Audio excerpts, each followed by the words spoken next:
What I normally do is I no. normally cut out stuff I say that's bad, or any sort of rambling or silences for me, but I leave Keith's stuff in always, as a Silence lesson in golden. dexterity. Yeah. That makes So me better. cool. Okay, For the so next hello, time. Richard. Thank you for coming on. Keith, No, do you want thanks for the to? invite. So you're welcome. So Keith, do you want to tell people how you and Richard connected on Twitter, and what's the story? Yeah, well, I think, Richard, you reached out to me a few weeks ago. I can't even remember what it was about exactly. I'm sure it was some post that popped up. And you kind of introduced yourself and said that a lot of the stuff, I guess, that we share or we talk about, you're also working on. You're working on a PhD towards kind of like physical education, that type of thing. And maybe you could go into that a little bit and just tell us what you do. Yeah, cool. So it was around the dexterity topic. I think in particular when you started focusing on the Bernstein books, and digging into those a little bit. I try and occupy myself when I'm driving around listening to different podcasts, and the ones that you share were of interest, because it aligns with some of the things I'm thinking about and just gets me thinking of things in slightly different ways. So yeah, the dexterity was the interesting part, because the way you described it, and I've not fully dug into the book itself, so it was a good introduction back into there as well. It's like, right, so this is actually another one of those terms that, you know, it can mean so many different things to so many different people, and there's so many crossovers with other things, particularly in and around the physical education, physical culture, movement culture vibe, and that's where my work is looking at going. So I'm fortunate enough to have everyone, everything happens for a reason, and I've ended up working at a university in the UK, and I started on working as a lecturer. My official title is a lecturer in human movement.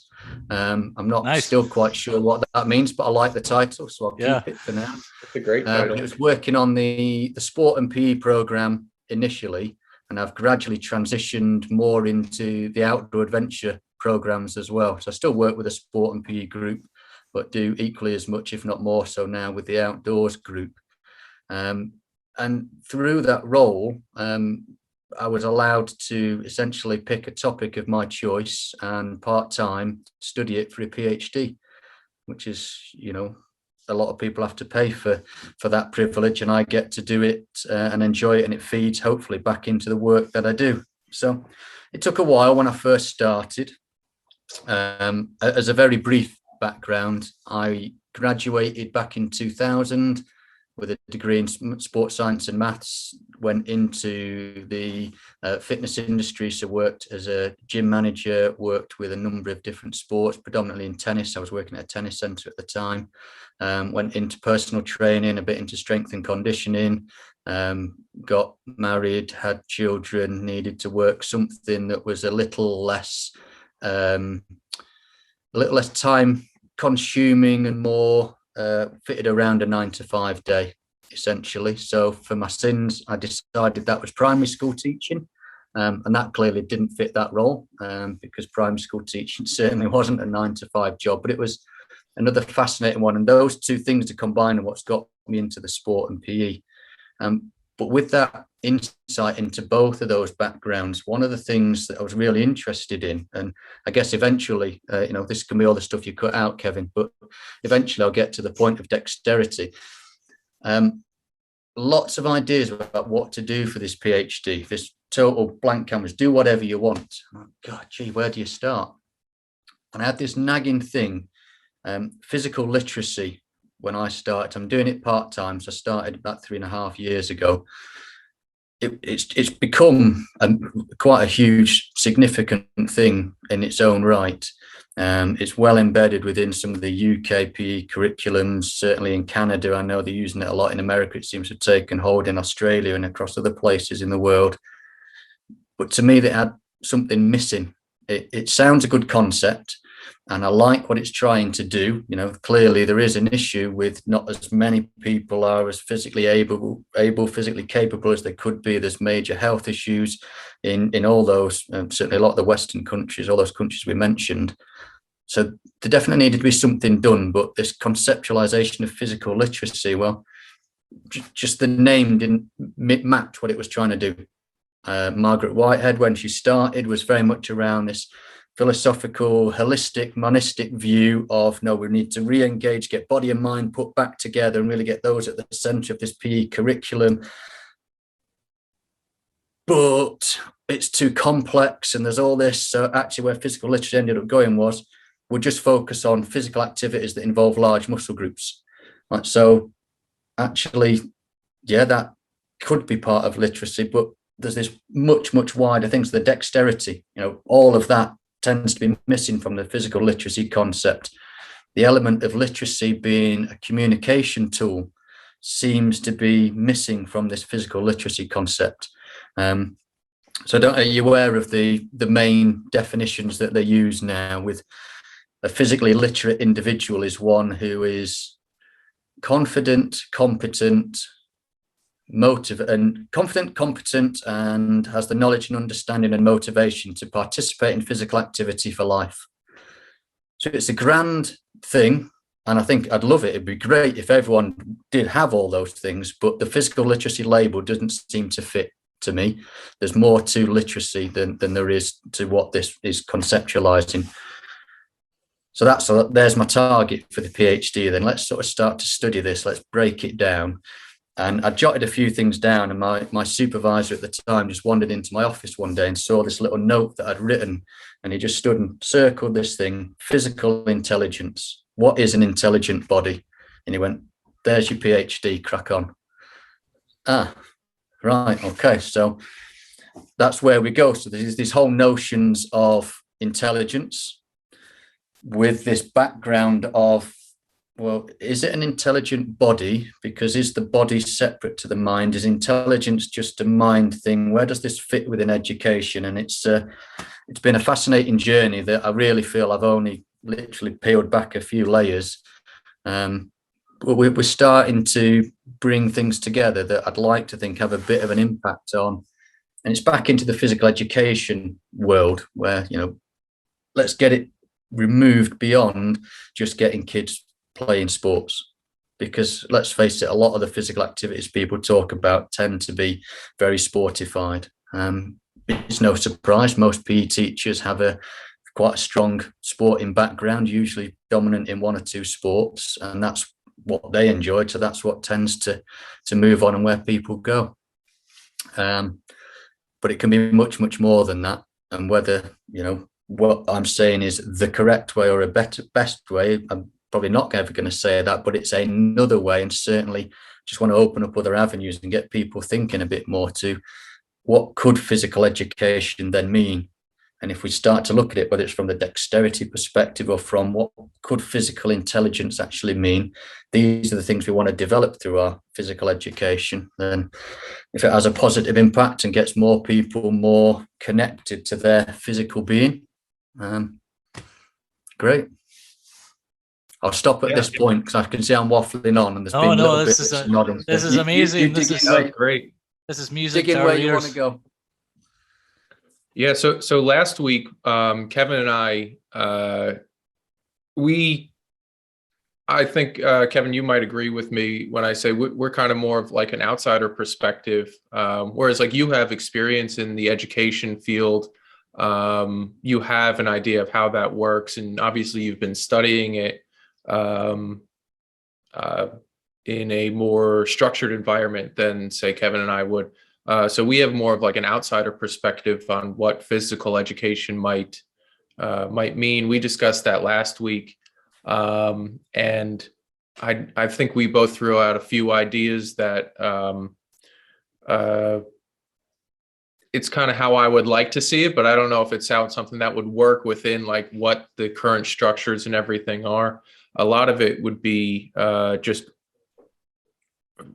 getting kids active in a way that's not, like you said, it's not necessarily just sport. It's not, I talked about gym classes in the United States, and a lot of them are do 25 jumping jacks, 25 crunches, and then we're going to play basketball for 30 minutes and or walk around the track or something outside. It's really just it's a free period for kids to move around, but it's not like there's no thought behind it. There's no actual the intelligence part is missing. It's just like get active for 30 minutes a day, and then we check off our requirement that kids have to be active for 30 minutes a day.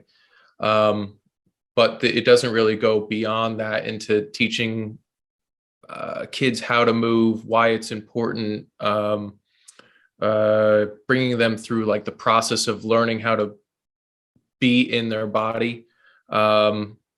So a lot of those things I think are just missing, and the physical education realm just kind of glosses over that. So I think that's kind of aligned with what you're saying, is you want to change and kind of bring to light some of these more important aspects that traditionally have been turned a blind eye to. Absolutely, and it is one of those that there are excellent practice goes on in a number of schools. So for the example you gave, the other one is the usual, let's run around the sports hall a few times, get the heart rate up, and now we'll go straight into our games. So there are still a few of those that go on, to my knowledge, in the UK. It is improving. We're certainly moving in the right direction, but there still seems to be this end goal of it's to get kids good at sport, because sport's what's going to keep them physically active. And actually, when you look at it and you go into adulthood, not that many adults actually still play sport. Mm-hmm. So then another solution had been, well, what people do as adults, or they go to the gym, so then it becomes watered down fitness classes, boot camps in schools. And like, well, that's not really appropriate either. So again, I'm not slating everyone in PE. In fact, there's some absolutely amazing practice goes on in PE, but they could definitely do with broadening their scope. And I think even some of the simple things, some of the things I've got into when you're looking at, in terms of understanding how to be as a body, and this, I don't like the term embodiment either. I mean, I think that's one of the biggest things I'm learning through the PhD. My background was very much from the sports science point of view, so very positivistic, very much empirical, evidence-based. This is what we're going to do because research says this is best. Actually doing the PhDs now opened my eyes to much more of this philosophical thinking, and actually trying to understand the meaning of lots of these terms that we throw around, and actually how distorted they can be. Or don't even know if distort is the right way, how different perceptions of those same things can be, and how limited some of that understanding is. So somatics and this, learn to move and control and be a body. Some of the dancers, people with a dance background, are phenomenal and massively underutilized in a number of schools.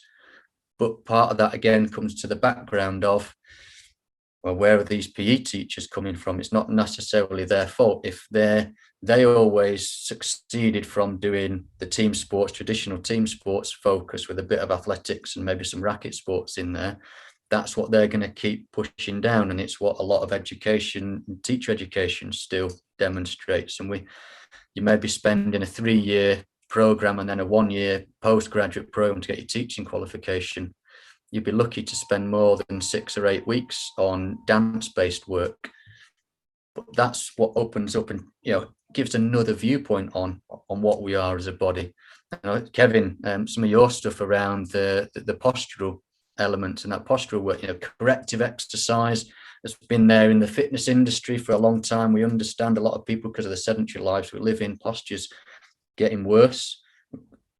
So what's crept into schools now, and you see, oh, well, we're starting to do a little bit more work on foam rollers. Oh, but okay, that could be part of a bigger solution, but there's much more to it than that. Breathing and the breath work is another one, and that whole control. Wim Hof's just coming on. There's a TV show he's going to be airing on in the UK soon, which I don't overly like a lot of these reality TV shows, but if it just starts to open the mindsets to, hold on a minute, then this thing that we call our autonomic nervous system that we have no control over, that's absolute rubbish.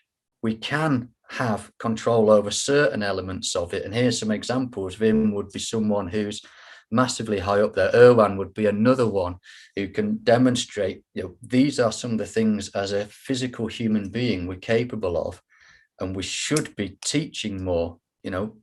What's the purpose of education? Want to go philosophical questions, and you wind all the way back to there. Why do we even educate?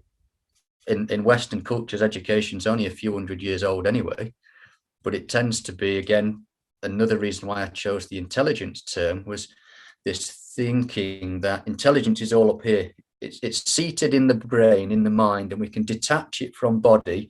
And when we go to be educated, it's all about filling this with lots of useful knowledge and how to use that knowledge to get on and be successful in life. Well, hold on, to be successful in life, that'd be quite useful if we could go through life without picking up these little back and knee and ankle niggles and those feelings of, I've just got the weight of the world on my shoulders. And so we need to be educating about how to cope and manage and deal with all these. Go on, I'll stop at that point because I could carry on. Yeah, it's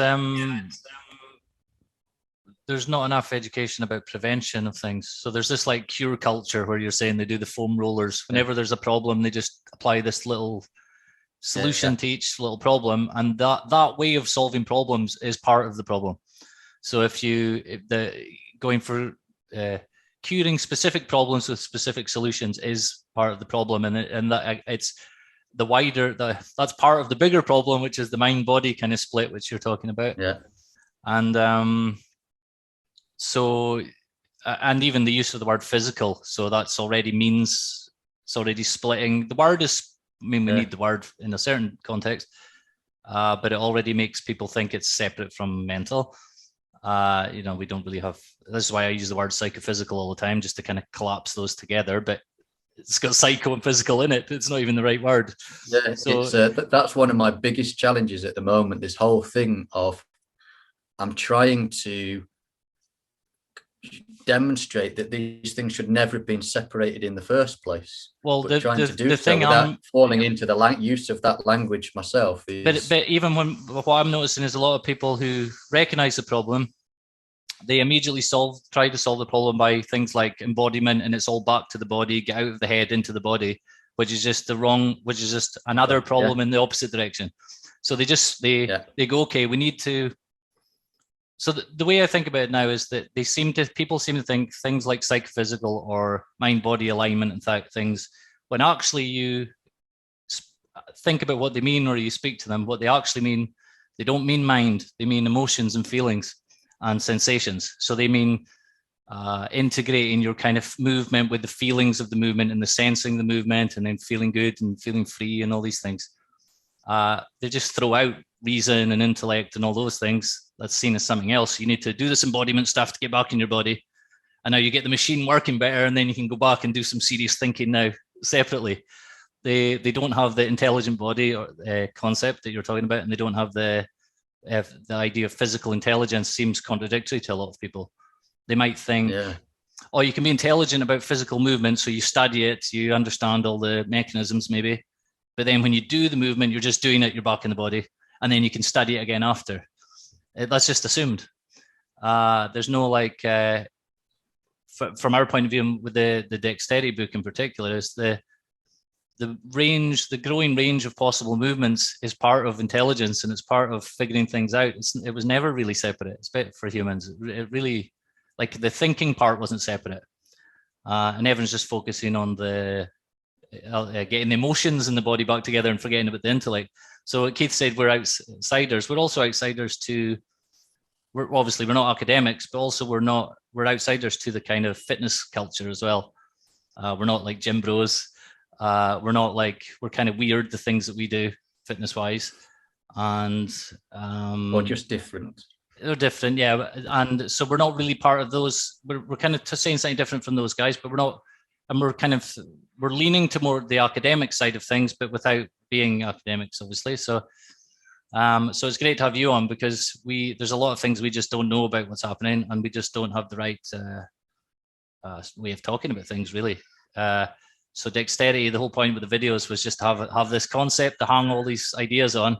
And it's been great. People are already, like yourself, approaching us and wanting to talk about it. And it's getting a life of its own because everyone kind of recognizes that this is a thing that we've been missing. There's like half of life just seems to be missing. Way more than half of physical education is missing. The education part is missing.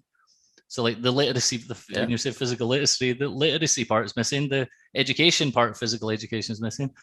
And the last episode we did before this, we talked a lot about how you could structure sort of early education to sort of draw out the quote mental kind of studies from the quote physical studies. You know, like having them doing, I think Keith, you suggested like, planning little battles, two sides planning a battle and stuff. And by the time you'd worked out all the strategy and stuff, you could be doing maths and physics and whatever if they taught it like that. So be interested to hear your thoughts on that. I don't know if you saw the last episode we did or not, but be interested to hear your thoughts on how to integrate the intellect back into physical movement, without making it very abstract and you're not actually doing anything. Yeah, well, that's sort of where I'm at, is trying to understand what is the intellectual part?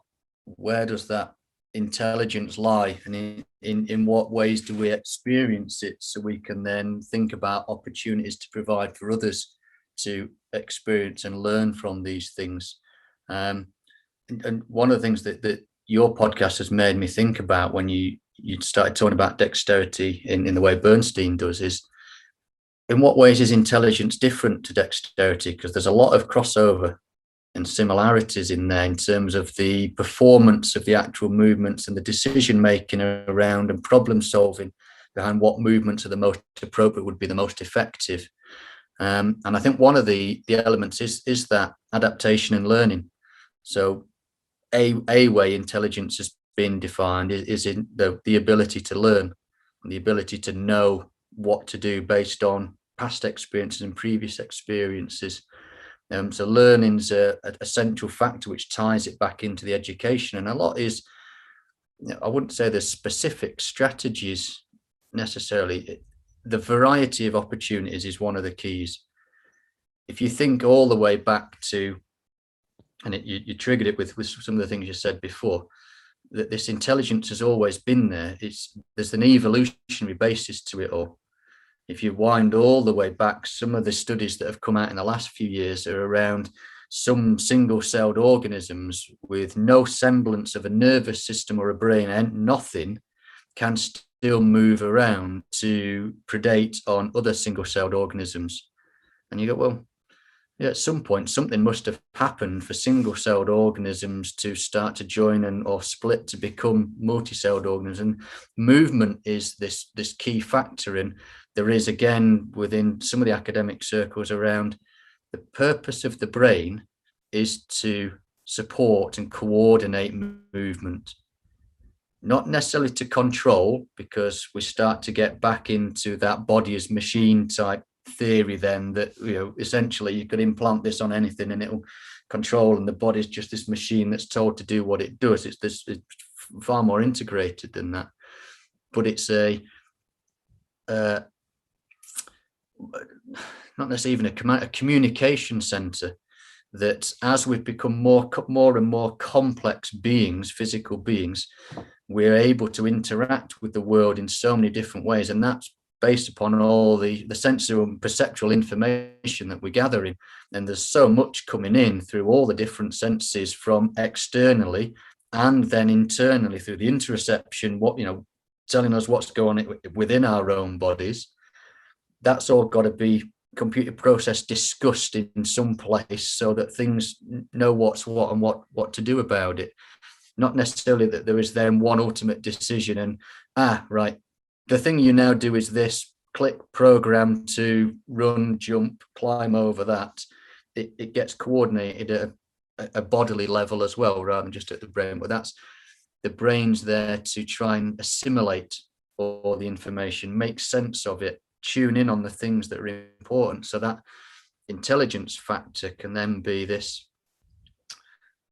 I'm trying to think of what the guy's name is, because it has been studied. Physical intelligence, there are some studies and different people have looked at it in different ways, not necessarily in a physical education context, although the guy I'm thinking of, Michael Turvey, I think his name is, he came from a PE background and is very deep into the ecological psychology elements, so very much the Bernstein fields. And he came up with, in fact, I sit with notes all around me, so I've probably got it written down somewhere. Physical intelligence, the perception action capabilities to make your way in the world. So these things have to be, so are we giving opportunities for individuals to perceive the world from all different perspectives and perceive all different types of worlds? Are we then allowing them to make appropriate decisions as an individual and with bits of equipment and in different environments and with different people to then work out what's the best way of going about and dealing with things? Are we providing those opportunities sometimes sequentially so they can learn from previous experiences? It's not just this week we'll do this and next week we'll go and do something totally different, but there's got some sort of sequence and structure there so that intelligence can form as I remember in similar circumstances, it was important to look over here and to consider what was going on there and consider the speed of these other people or whatever it was that was going around. And sport can be a fantastic environment for producing that, but it's not the only environment.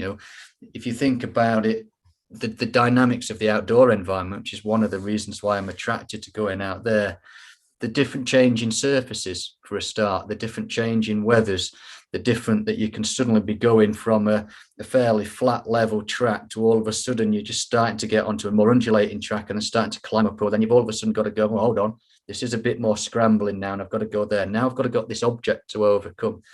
You're not just running all the time on a rounder running track and jumping over a hurdle that you know is set at a specific height.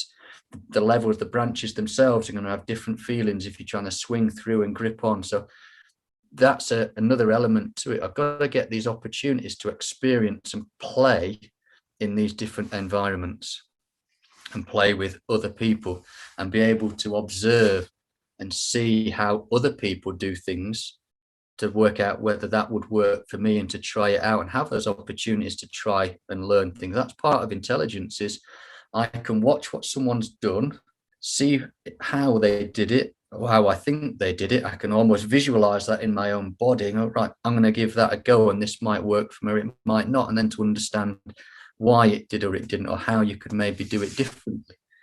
So play, if you really want to come down to it, I suppose, going all the way back to that question, Kevin, free play in lots of different environments, risky where appropriate, but managed appropriately.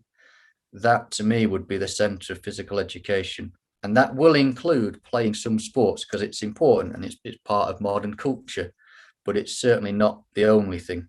Yeah, it's almost like a conceptual problem where people, they think physical education means sports or it means fitness. Like they conflate the two concepts, the two ideas. They just think that they're the same thing. So like if you think it's just fitness or sport, then you'll just do fitness and sports. And you think it's about getting them fit. And again, it's preparing the machine. It's kind of that industrialized education, well, what it was invented for, to prepare people for the factories. It's still that meant get the body fit and healthy. And then like you'll get people who think they're kind of connecting mind body, but really all they're saying is, I like doing fitness and movement because it gives me some good ideas for later when I'm writing or doing work later. It's still separated all the time. It's so deep in people, we don't even see it. And you asked me on that Twitter, was one of the other things. Yeah, you triggered that thought before. Sorry for interrupting. No, you again. You go. You triggered that thought. There's again, it's a movement that I like, and I think it's important. But this whole thing of having active classrooms, and we know it's not right. And it's not the best thing for the kids to have them sat down in a classroom seated for 2 or 3 hours at a time, or an hour and a half, maybe then a little break and another hour. But even for 10, 20 minutes sat down could be too much for a lot of individuals. And we see some of the issues that can potentially occur. So there's this big talk about having active classrooms, but when you drill into it, the underlying reason why they want to have an active classroom is to develop the other intelligences. So actually, if we let them burn off a bit of steam and wiggle around, it helps them think more clearly. So then they can solve that maths problem better, it's or they always can the sit same and write thing. a story better. And it's like, well, when you dig under the surface, it's always like that. And a lot of people, if they do like embodiment practices, as they call them, or they do like yoga and these things, it's still, even in the back of their mind, is if I just do this thing for half an hour a day, it gets me in more in my body and stuff, and then I'm now in a better shape to go and then do stuff later. It's not about, they're not integrating, not really, but they're the hardest to convince of this stuff, actually, because they think they already know it and they already do it. I wasn't a yoga guy, but I was involved in embodiment type of practices for a long time. So I know what they'll say a lot of the time, and because I used to think that too. But you can't throw away the intellect side of it. So you have to get anyone thinking about what they're doing while they're doing it, making mistakes that matter but aren't like fatal, obviously. That then you learn from, because you don't really learn if it doesn't matter. You don't really learn. This is like the thing, traders and that say you learn nothing practicing trading on fake trades. It has to be the real thing, because you're not really learning if it doesn't matter. But it's the same thing. Learning that's self-directed and learning through your own discoveries. Exactly, experimental. From mistakes. Not I'm telling you what to do and exactly how to do it. So you're going to run in this way. You put your foot there. Your knee lifts to this height. Your arms are at this angle. Your hands are in this shape. And then that's not how we learn. It's fair to teach principles, set the sort of elements and problems, and then let them go about figuring out the problem. And then when they reach a plateau or whatever, then you just give them a little extra help, and then you just kind of gradually drawing out of them and allowing a space for them to do something that you didn't expect them to do. Obviously, when you're teaching people who are like brand new to something, if you've been doing it for a while, you almost always know what the very early people are going to do in certain ways, but you will get surprised sometimes. But if you're not got this like template you're trying to force on people, which we were talking about the last one, Keith, it's the opposite of dexterity, because dexterity is climbing out of the templates. It's literally getting out of the box if you're stuck in the box.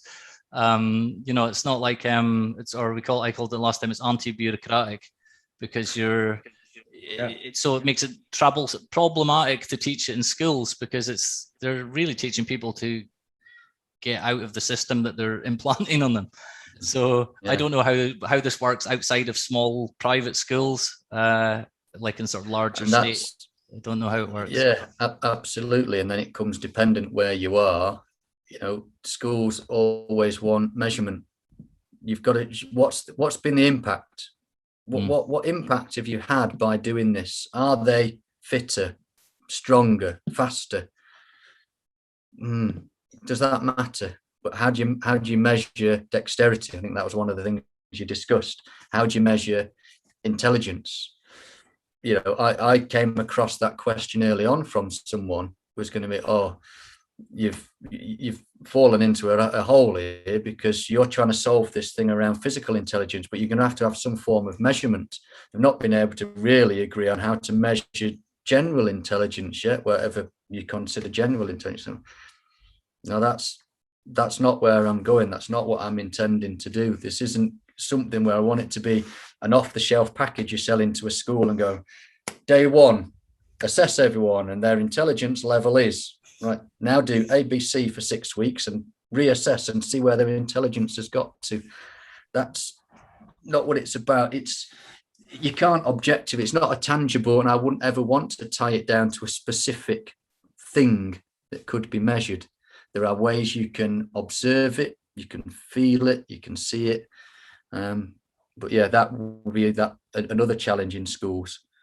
And again, and I found it, I was a primary school teacher, and I fell into the trap quite early on.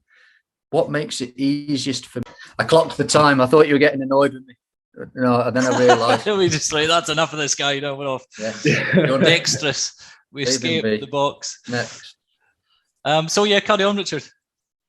Where was it? The trap that I fell into as a primary school teacher. Yeah, this what makes it easiest for me to teach is if I get all the children sat down in nice, neat rows looking at me, so I can impart all my amazing knowledge onto them, and they can hopefully absorb at least some of it and then regurgitate it and write it down on these bits of paper, or solving these maths equations or whatever it was that I was doing. And yeah, that makes my life easier. And that extended even into the playground. So we had a fantastic little wooden sort of climbing frame area, little rope bridges and monkey bars and all sorts of different things.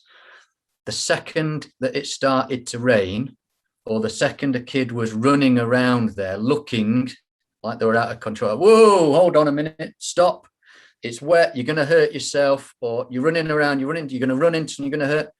And it was never ever, when you really look into it, it was never about them.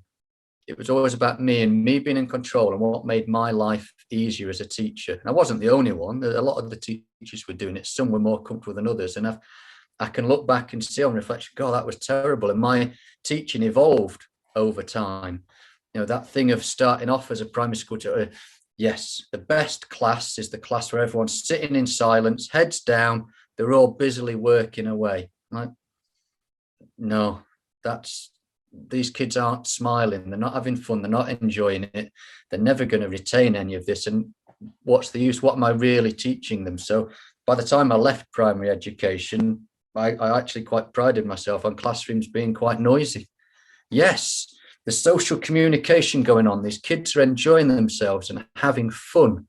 There were other reasons why I then left the education establishment. Partly comes down to things we've already sort of really mentioned, the administration and the measurement and the becoming exam factories. So it's SATs in the UK at year 6 I ended up, and you've got to get these kids to demonstrate how good they are now compared to where they were when they came into your school, and then you're ranked in league tables. Like, that's only a very small part of what education should be about, but it ended up in the school I was in being the main thing that school was about, in my opinion. So yeah, and that sort of thing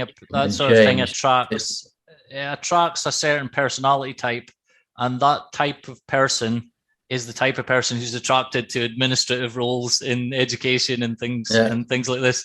So it's like a vicious cycle now of this, the worst people for that position. Yeah. I mean, they're great for other things, but to be in this position, it's not good. I mean, it's no different from to get it's just like, it reminds you of all the fitness guys with the overly structured programs, and you have to do this and this and eat this and this and do it, like, to codify it all so much strictly like that, you squeeze out other things and cause all sorts of side effects. It's exactly like I was saying earlier about cure culture. If you're making specific solutions to cure a specific problem, you just look to see, you're now focused on whether the problem's gone away a bit. Oh, we've measured it's gone away a bit now, that was good. You have no idea what side effects are happening over here because you're not looking anymore. Or you're not measuring, or you can't measure. You only notice another problem later, and then you find another solution for that problem.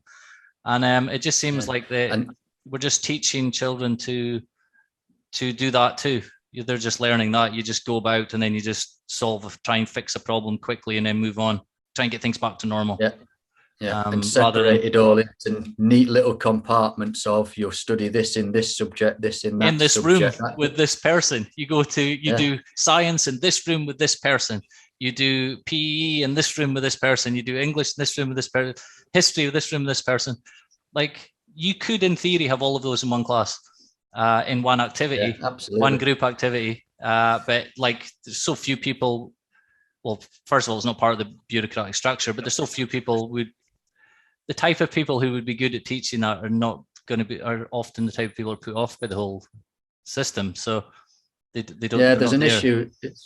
It's an interesting one, isn't it? We used to have the same sort of discussions in coaching, that actually where you'd want to put the best coaches and then to pay them in recognition that they're the best coaches, to pay them in reasonable, you want them at the younger levels, rather than everyone aspires to be the professional coach. Well, yeah, that's still a tough job, don't get me wrong, but actually to get the people who are going to perform the best at that level, you need to have a pool of as many talented athletes at the younger levels.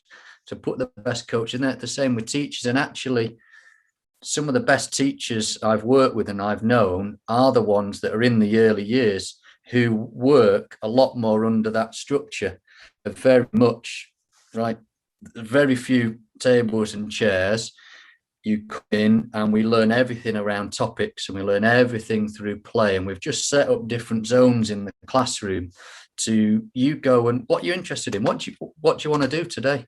Right, I'm interested. I'm going to do some make-believe stories, and I'm going to go and play with the dressing up area, and I'm going to take these things out, and I'm a dragon, and I'm going to be fighting the knight, and I'm going to rescue the princess, and whatever it might be. But hold on. So here's some of that creativity coming out. Here's some of the communication skills, the emotional intelligence that's coming out there, the physical movements that are involved in doing these things.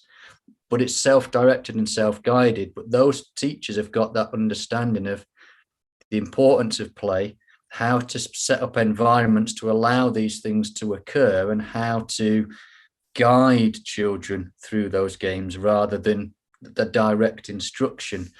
And it used to build up through the primary years. So I remember when I was at school, it's quite a while ago, but we used to do, you might have a little bit of maths and English defined times in the morning, but then the rest used to be topic work. Go and explore something. I remember one of the best projects I ever did at school was a project I did on my granddad's boat. He had a little boat on the local canal called the Osprey. So I'd gone in and I explored all sorts of things, with things about the mechanics of the boat itself and how it propelled itself, how it floated on the water, the canal system, how all the locks work, how it connected to the bigger river systems. I'd looked into the Osprey because it was the name of the boat. So I'd explored where this bird came from. It's like, no one told me to do any of it. It was all totally self-directed. And I think there are schools around, pockets in different countries, in different places, that are a little bit more freed and self-directed. But the problem I've seen over recent years in the UK system, at least, is with this exam focus, rather than this real amazing practice, as I see it, in early years, filtering and pushing up through into primary and even into secondary schools, things are actually going the opposite way. And like, well, hold on a minute, these things we used to teach children when they were 13 or 14, so a principle in maths, whatever, they're not getting it there. They need to learn it earlier. So now they're learning it when they're 11 or 12. So what they were then learning at 11 or 12 is being shoved down into when they were 10 or 11. And it has this concertina effect, knocking everything down. So actually now, when kids are coming into school in the early years, now they've got to learn all this phonics, and there's more time sat around at the tables and slightly less time playing, because we're measured by these things up here at the end, and the government is saying these are the most important. So we've got to really focus on this, and they're not seeing that bigger picture. So there's, that bigger, wider issues there. The other thing I just wanted to say, you can edit that bit out, one of the things I really like, and you seem to say it as if it was potentially a negative, that you two are involved in fitness culture or in academia.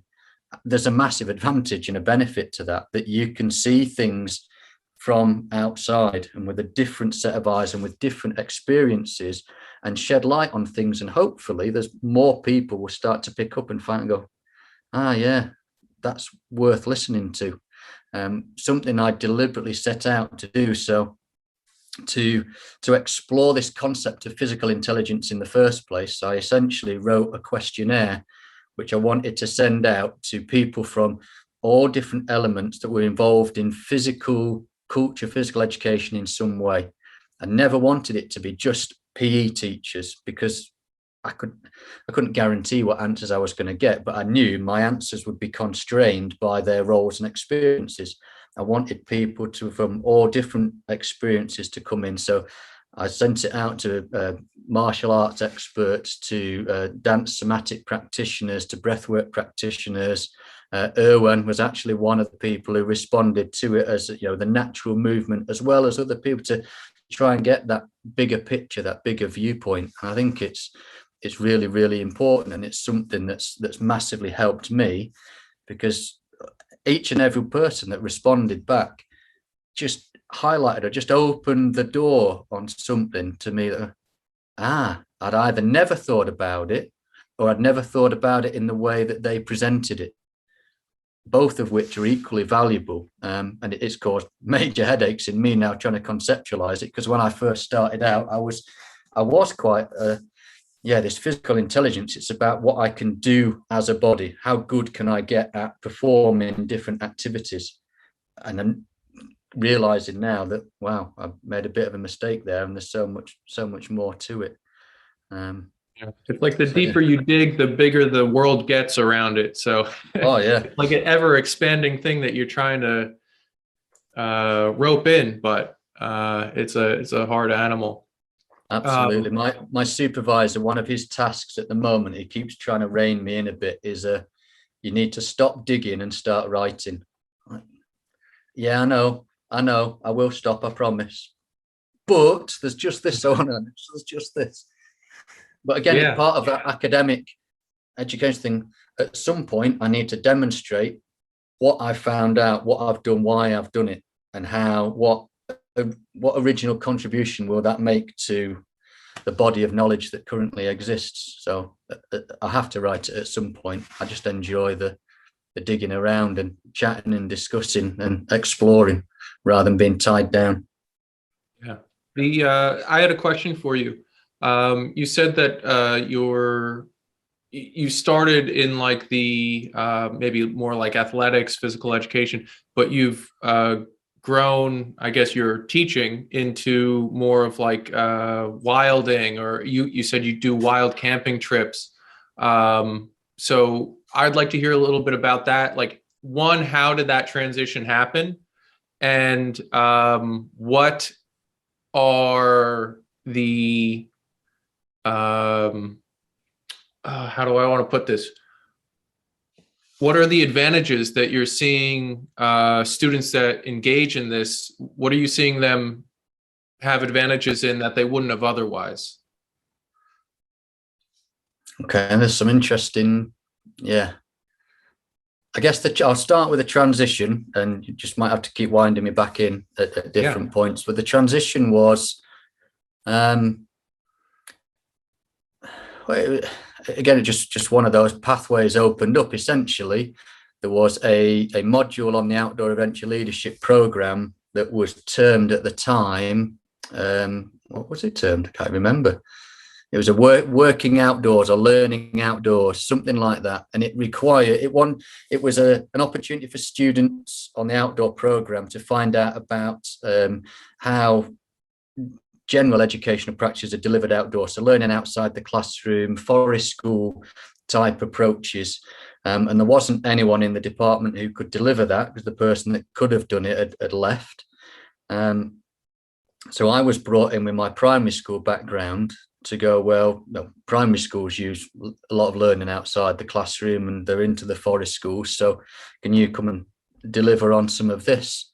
And that gradually expanded into, well, actually, there's a lot more. So adventure therapies, therapeutic adventures, whichever way around you want to talk it, and using the natural environment as a way of supporting individuals open up about their mental health, social health issues. We started developing things in there. There was a module that we ran.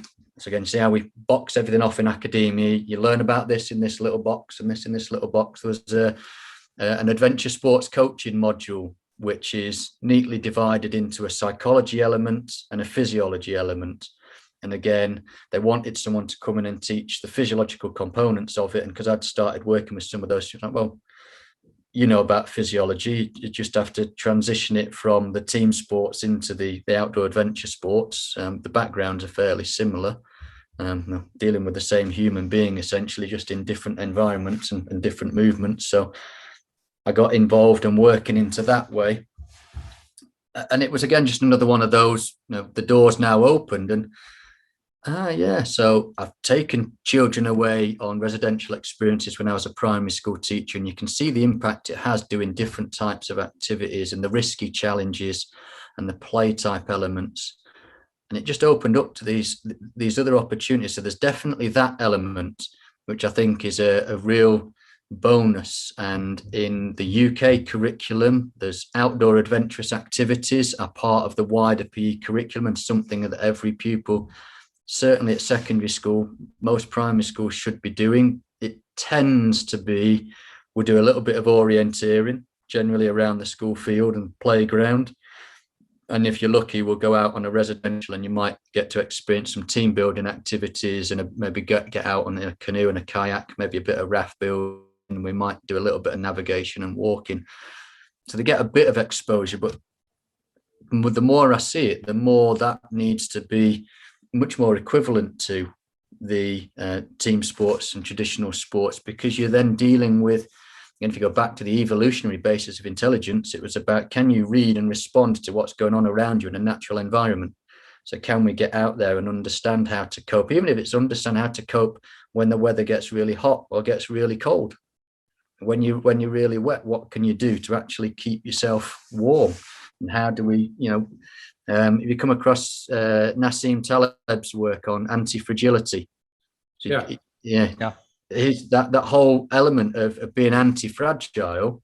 Well, if we constantly just ask people to run around on flat level surfaces in air-conditioned sports halls, or we only play out when the weather's nice, we're never going to challenge us as a physiological system to be able to deal with some of these scenarios. There's a big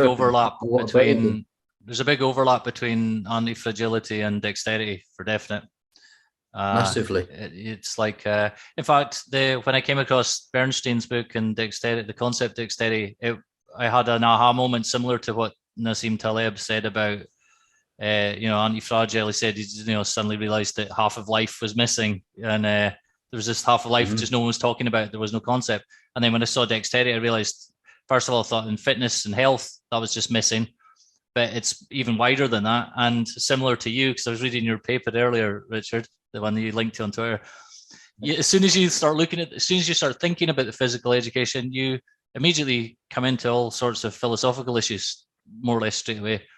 And it just becomes wider and wider. And at first I thought this was maybe a problem. I was going off at tangents, but actually, because I have a kind of jumping around mind, so looking for connections. And but I realized, no, it's actually, that is a sign of growing dexterity or growing real physical education, is because there's this interplay between concepts and actions, and between your speech and your actions. It's not a separate issue on the side. You should be interested in these issues when you start thinking about it, because we just throw, as you said earlier, we just throw around the words with assuming we know what we're talking about, assuming the other person has the same meaning that we have, which is probably fuzzy. And then we just, in order to get everyone to agree on something, it has to be the lowest common denominator, because no one's clear about what it is you're really talking about. So they just have some very simple, like you said, foam rollers or whatever it was, as the answer to this huge, wide question that opens out into the world, that they just narrow it down into one solution and then move on to the next thing.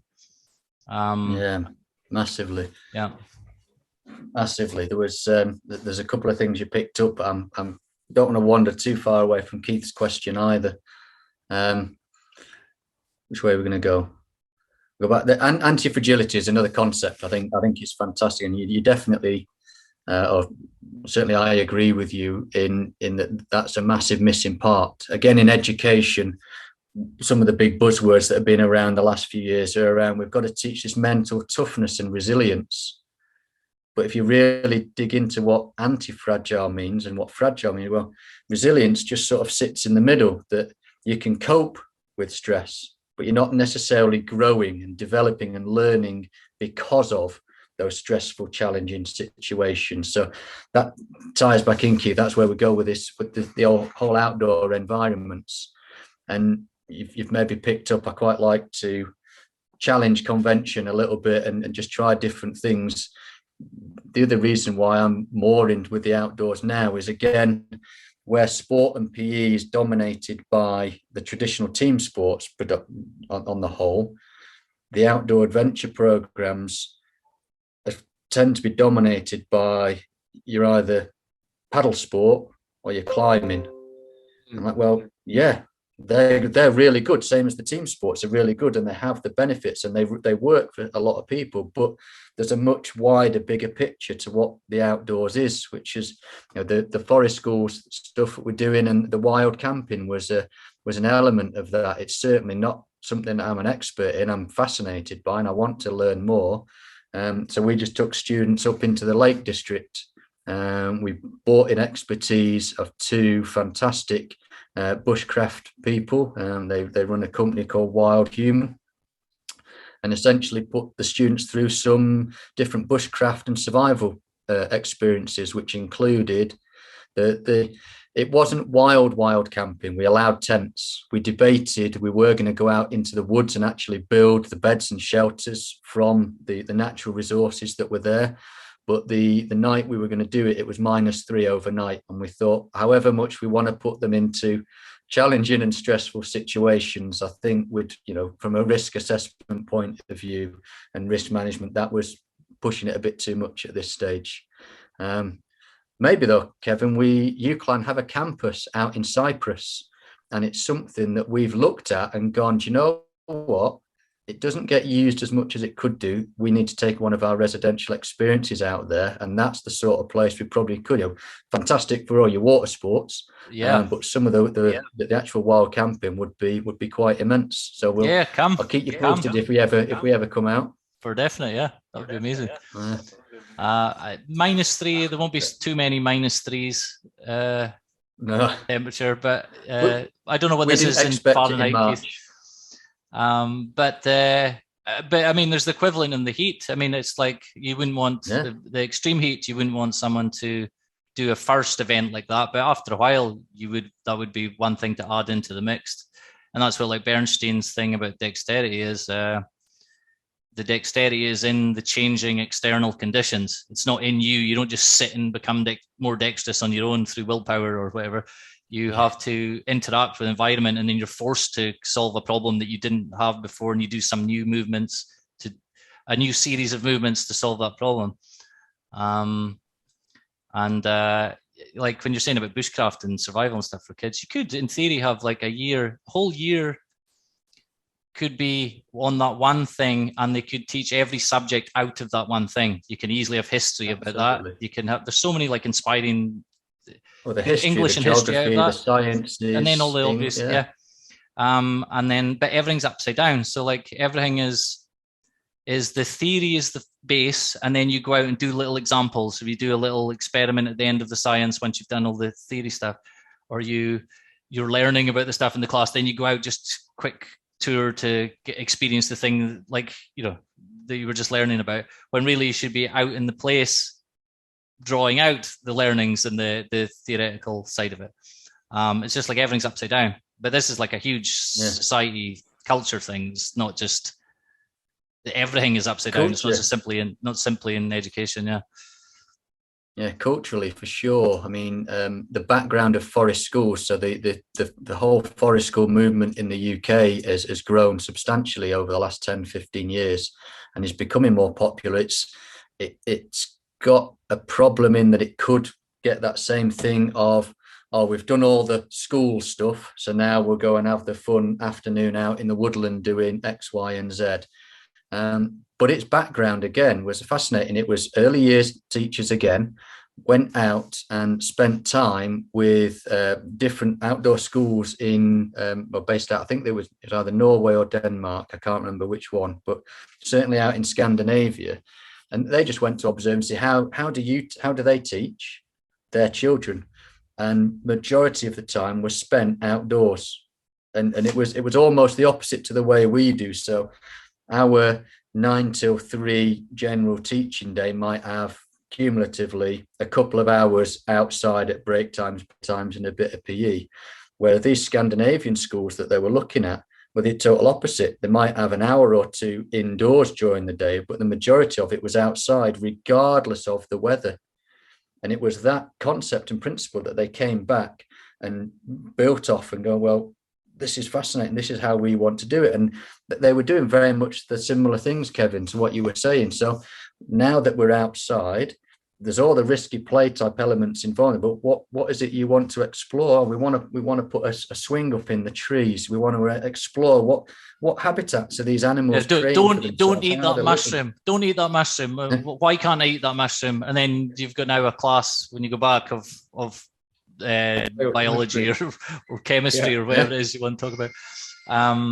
it's all there already. This is what like, and it's this as like the structure of it matches the history of the evolution of dexterity. That's what I noticed. It's like it was out in the world in movement first, and then these things sort of are like flowers that grew on top. And then we're just obsessed with the flowers now, and then we've kind of turned it upside down, and we think the flowers creates the rest of it. But yeah, that's an interesting analogy. If you don't mind me jumping in on that one, yeah, go for it. Yeah. To something else that's coming out of the reading and research I'm doing around physical intelligence is that the intelligence in the first place, if you go again right back to those single-celled organisms, it's all about being able to interpret and understand, perceive what's going on in your environment, essentially, where's safe, where's not, where can I get food from, where can't I get food from, understand that, solve the problem of getting to the food to survive and getting away from whatever might potentially eat you or harm you in whatever way, and continue to move with the reproduction sides of things involved now. So this whole thing of movement, the physical intelligence, that's where it's built on. And then as we've become more complex beings, and we've been able to then utilize that form of intelligence in different ways. But as humans now, we're obsessed with this, what makes us different. So a lot of the intelligence research was based on what makes humans different to other animals. And even saying it in that way, a lot of people still find it difficult to conceptualize humans as animals. No, we're human, they're animals, we're something different. So we're looking for these differences, and these are these pretty flowers you were saying on the top of this ability, this mental reasoning, and our ability to see into the future and plan forwards and whatever else. And so this is all the pretty stuff, and this is what we focused on, and we've forgotten the rest. But it's the rest that gives us the foundation, and we need to keep working on that. And if anything, we're losing it. People are becoming far less physically intelligent, far less physically dexterous than they used to, and it builds it even into language. As what is it, Chandler Stevens? Is that his name? The guy, Movement as Metaphor. I don't know him. If you've not seen him, I'll put a link in later on. But it's really worth looking into. There's loads of fascinating people that when you dig around. Not a major fan of the internet in general, but things like this, where actually you get to see and share things with other people and find out what others are doing, is phenomenal. But Chandler talks, I'm sure that's the right name, apologies if it's not, but talks about movement as metaphor, and actually that's, so I grasp that concept, and our understanding of that is built around that our ability to physically grasp something. My feet, I'm firmly balanced, I'm ready. I understand this now, because I've got my feet firmly written. And lots of our conceptualization and understanding of language is built on and off of physical movements. Can you see what I mean? That visual perception. Oh, right, yeah. So if we don't have those physical intelligence things built in as layers first, we can't overly put those other things on the top, or we're trying to build it at best on a bit of a shoddy foundation. One of the other things that kicked off, there was a book by, and I'm just looking around the room. Yeah, got it. So this guy, I can get this one. Is that on there? Guy Claxton, Intelligence in the Flesh. So Guy Claxton is a UK bit of a philosopher, educational psychologist, and actually just the name of the book when I came across it, Intelligence in the Flesh. Right, but he makes pretty much that argument that physical intelligence isn't another intelligence. So if you look at Howard Gardner's multiple intelligences theory, for example, where you've got interpersonal intelligence, intrapersonal intelligence, musical intelligence, logistical intelligence, mathematical intelligence, then this physical or bodily kinesthetic intelligence, where they're all intelligence applied in different ways. What Guy Claxton talks about, and I'm starting to find some of the same answers as his. Now, physical intelligence underpins all these others. We can't have these other layers of intelligence without the physical bit at the bottom. So where traditional psychologists would talk about IQ and this general mental intelligence being the pinnacle and that is everything, again, there's an argument to be made that it's upside down, that you can't get to those levels without having everything else.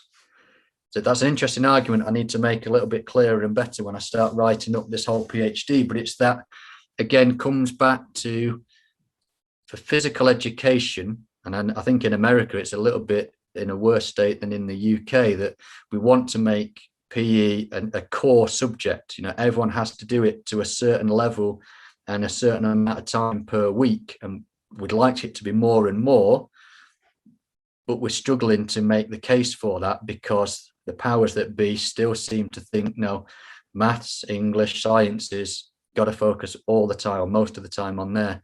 If we can make the right case that physical intelligence underpins all those, it adds another bit of weight behind that argument to say we need to spend more time with physical education, and or we embed physicality, physical movement, the psychophysical, if you go in those terms, within all the other subjects. Depends how far you can go challenging the conventions of education, I guess. Yeah, it's tough. The odd thing is that those things, like the physical side of the world and what they want to teach in schools, there's so much overlap, but nobody makes that connection, or at least the people that are writing curriculums don't make that connection. Like in the United States, I know there's such a strong push towards STEM fields, so science, technology, engineering, and math.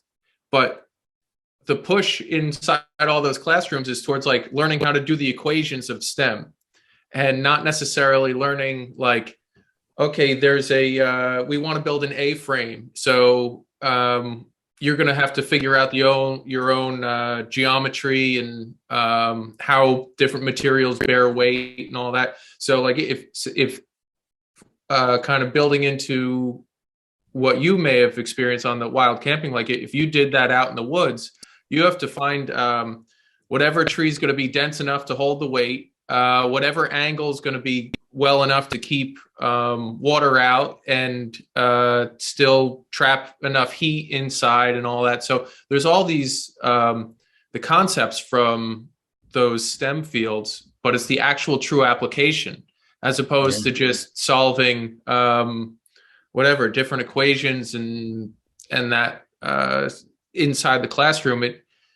You get good at solving equations, but where's the application outside of that? And I think that's the disconnect. Not to say that there aren't programs where like kids are actually like building with robotics to learn how different things articulate and all that, but it seems like most of the push, especially is like there's no consideration for those external physical fields or to derive the content from those external physical fields. It's always like something that I explained to Kevin last week was like when I was in high school, I would have gym a couple times a week, but every other week was a science lab. So instead of like gym class, we would have a science lab. So we would learn all the science theories and then have the lab to show an example of the theories. But now that I'm older and I'm thinking about it, it's like it's kind of backwards. One, you're taking away physical education to whatever to whatever regard we had that, and then two, you're doing the science backwards. Whereas like the lab should come first, and then like you guys just described earlier, take the theories and everything out of what you observe in the lab, as opposed to take the theories and try to recreate it in the actual example. But it's to that, it's the conceptualization and having something to visualize. And I've seen and I've had some hands-on experience of actually physically being connected to it and seeing it and doing it. Now I can understand it a bit when you just try and put it into our verbal or written language without, you know, we need those hooks to hang things on. A PE class should be a science lab. it should be a laboratory that you're experimenting with things. Like there's no need for them to be separate in this level. You're so like that seems to be one of the things for if you're going to have any kind of intelligent movement or intelligent body, you need to be experimenting where you're playing with models. So you're actually like physical model building. So you're learning, you're seeing how it's all about structure. You're seeing the structure, and then you're simulating that structure in your mind eventually without seeing the physical one. Then you can manipulate the parts in your mind because you built up the foundation of manipulating the parts in real life. If I put this bit here, it doesn't work now. If I do this, it can do this, and then I can touch this. So then you start doing that in your mind, and then you have to have a playground that you can make mistakes and go, okay, that I was convinced that would work, but it didn't actually work. Why did it not work? Go and figure it out again. Try it again. There's no place for that really in a structured education because it's the top down thing. They have this kind of, it's a sort of they have this metaphors, and this embodied metaphor is taken for granted. That's because the teacher, especially in the younger age group, because the teacher is physically higher and looks down on the children, the learning will also be from on above down. And it's just kind of just happens by itself in a psychophysical way without even people realizing that they're inside this kind of structure at all. They don't even realize. So then they look for solutions, and all the solutions are trying to make little things better within this wrong structure.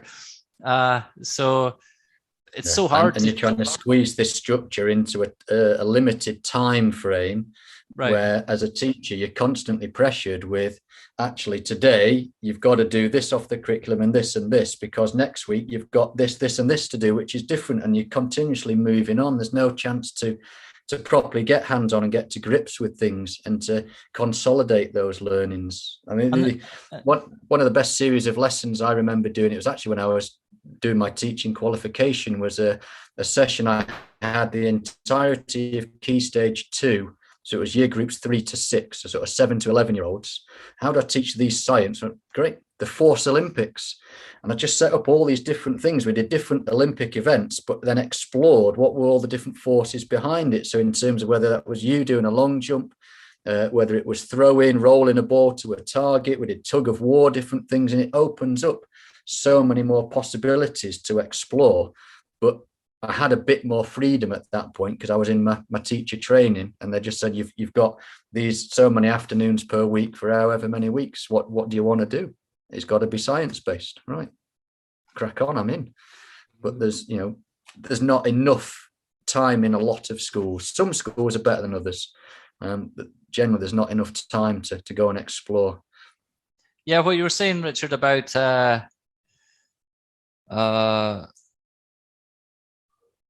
I've forgotten now. I'll cut this bit out. Oh yeah, you were talking about the what you reminded me of that you were talking about it a little bit earlier was that the original sports came from out of practicing for war. So it was already about the real thing. It wasn't like this simulated thing in the beginning. It became more and more simulated over time, and more structured, and more rules, and more away from reality. And it's another example of why things were backward, or like are backward now. We've got it upside down. So like I was thinking, I don't see why you can't just learn geometry in physical education. You know, this is the thing. You know, Plato has, no one can enter the academy that doesn't know geometry. Everyone thinks it's very philosophical, mathematical, abstract. Do they think they weren't applying that to their athletics and their war at the same time, or that probably came out of the athletics and came out of the war, studying for war? So like in our brains now is backward, like modern people's, we already see it backwards. You have to actually stop and think of it upside down to be able to even start to look at it and explore it in a new way. And just keep coming back to how do you implement that in a bureaucratic structure? It just doesn't seem easy. Certainly not easy, but I say there are some schools out there that are working just slightly outside of those boundaries, and are able to do so. So I don't know what you have in America or Canada, In the UK, there are some academies and free schools which can operate outside of the national curriculum. Most of them will still operate within the national curriculum, but there's a little bit more flexibility and freedom. It's another one of those doors that have been opened up to me and gone, I'd love to go and spend some time seeing how some of these other schools work in the UK and abroad, and going again out to Scandinavia and seeing how some of those, so we've developed this model of forest schools based on things you were doing, but it's an interpretation of some individuals with some experiences. I'd like to come and see it for myself and see what I see and what I pick up, and what does work and what might not work, and what can you translate over into our cultures. But yeah, bigger picture. But an interesting thing is, so when we talk about challenging things, there is this move and an evolutionary sort of viewpoint on a lot of things. The natural movement, we need to go back to the way to do the things we were designed to do in the environments we were designed to do them in. And it is pretty much a position I sort of follow and I'd like to go through.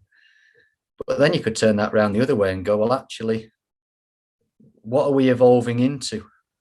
And is there an argument to go, well, actually, medical interventions wise, we almost could live essentially as that brain in a jar. It won't quite be a brain in a jar, but it might be an individual in a motorized wheelchair. In fact, why do you even need wheels on the chair? For most modern things, you don't need to go anywhere. We can do all the interaction through the wonders of the internet and social media and whatever else. I think you will see this. You will see there'll be a gamer brain in a jar subspecies of humans at some point, and it's like people, what's the point doing all this natural movement? You don't need to. So like all the work you have to do to keep the body in that healthy and like it's meant, like it grew up in, if that doesn't exist anymore, what's the point? It's like I think you've hit the point now, but carry on and I'll come back.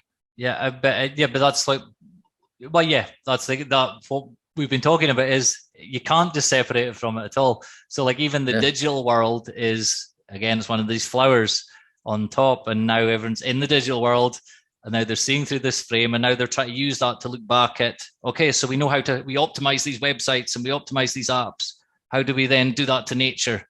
Like it's everything again is upside down. It's like you're talking about equations, or I think it was a UK. You're learning equations. Equations are meant to be a means to an end. The equation was to solve a problem, to do something. You were doing something, it wasn't working. You needed this equation to figure out this equation, and then you could do the thing. Now you're just learning the equations, and then maybe do a little thing as a sort of gesture later. It's like, I just keep coming back to this idea of, which is one of these embodied metaphors again, is it's all upside down, and it's almost like we're standing on our head, or we think that we're standing on our heads, and like you say, you don't even need why even put wheels in your wheelchair? Why have feet? The bit that got me when you said it was, sorry, go on, Keith. No, I was making a joke. It was a dumb joke. I didn't mean to repeat it though. We didn't hear it. No, you said, why would you even need wheels on a wheelchair? And I said, well, then it would just be a chair. And then there was an awkward silence, and here we are. Why do you even need a foot on a football? Is that what you mean? Same idea. Okay. Yeah. Anyway, sorry, Richard.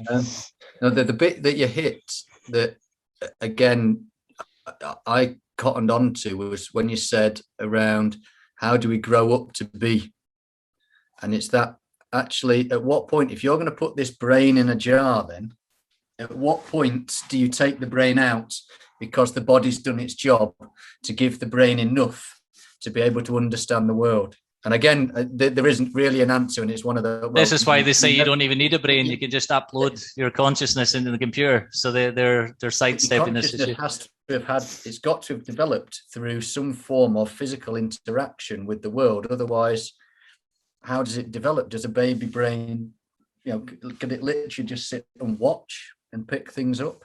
There's something instructive in the type of people who believe that kind of stuff that we're talking about just now, who are variations of it, and to look at them you can learn something by looking at their body types, a lot of them. And look, a lot of them, there's a guy who's like a well-known crypto guy. I won't name him because I'm not trying to shame people or whatever, but he's drained. He's like all the energy and everything's up at the head area and he's drained. He reminds me of like a jellyfish with the head and all the tentacles. You know, he's like all the life's drained out of his body up into the head and he has this big head. And he displays that body type in his philosophies, you would say, or life beliefs or whatever. And it just seems like if these people, you couldn't think along those lines so extreme if you were more, if their intelligence had been channeled through normal movement and life early on, they would be extremely dexterous. But it's kind of separated, not just as a sort of metaphor, or they've separated mind and body. They really have like what they think of as the mind is beginning to separate in terms of the amount of area it gets dedicated in their body to providing energy to those parts. Again, it's not, you just can't take the quote mind out of the quote body.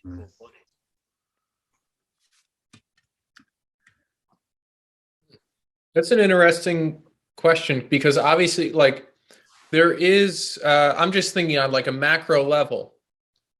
So we're talking about physical education. Obviously, we're all of the view that it is important to have a population that is physically educated, that's in their bodies overall. But you have someone like that is an outlier, that is probably not, has very low physical intelligence. I mean, of course, I'm just assuming this based on a caricature of a person, but he's also I think I know who you're talking about, but he's also created an incredible new technology that was not here previous to himself. Yeah, and I think the two things are necessary. You know, I don't think it would have happened if he did this stuff. I don't think that would happen. So like you're left with, you need some benefiting from people, right? We benefit from things like that. So it's not like we're saying not use it. And you were saying, Richard, about the internet, you're skeptical about it in general, but you know, there's good things.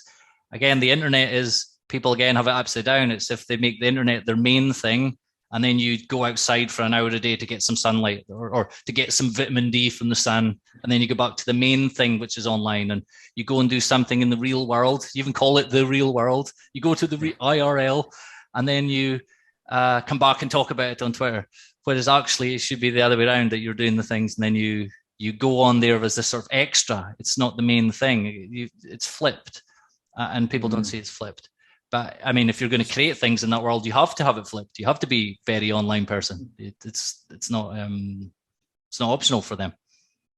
Yeah, and it's part of the success as a species, assuming there is, you know, this could be deemed success because, you know, we essentially inhabit all corners of the planet, and we believe we're doing well on the planet. There's other people might suggest that that's not quite the case. We're certainly not the most populous species on the planet or anything. We're probably doing the most damage to it. Again, that can be debated in different ways. We'll come back to that one with physical intelligence. But you need different types of people within your species to be able to develop in all the sorts of the different ways. And again, it's part of that stereotyping. You know, not everybody has to have high levels of all of these different attributes, capacities. Right. But there's certainly, certainly is a strong word, isn't it? Are the baseline levels that you need to function and operate well as a human being, as a physical human being, I guess, which sort of ties into the other thing that you've made me think, and I have been thinking this a little bit before. There's a guy, Professor Robert Sternberg, who's one of the probably most published researchers on intelligence in the world, certainly to date.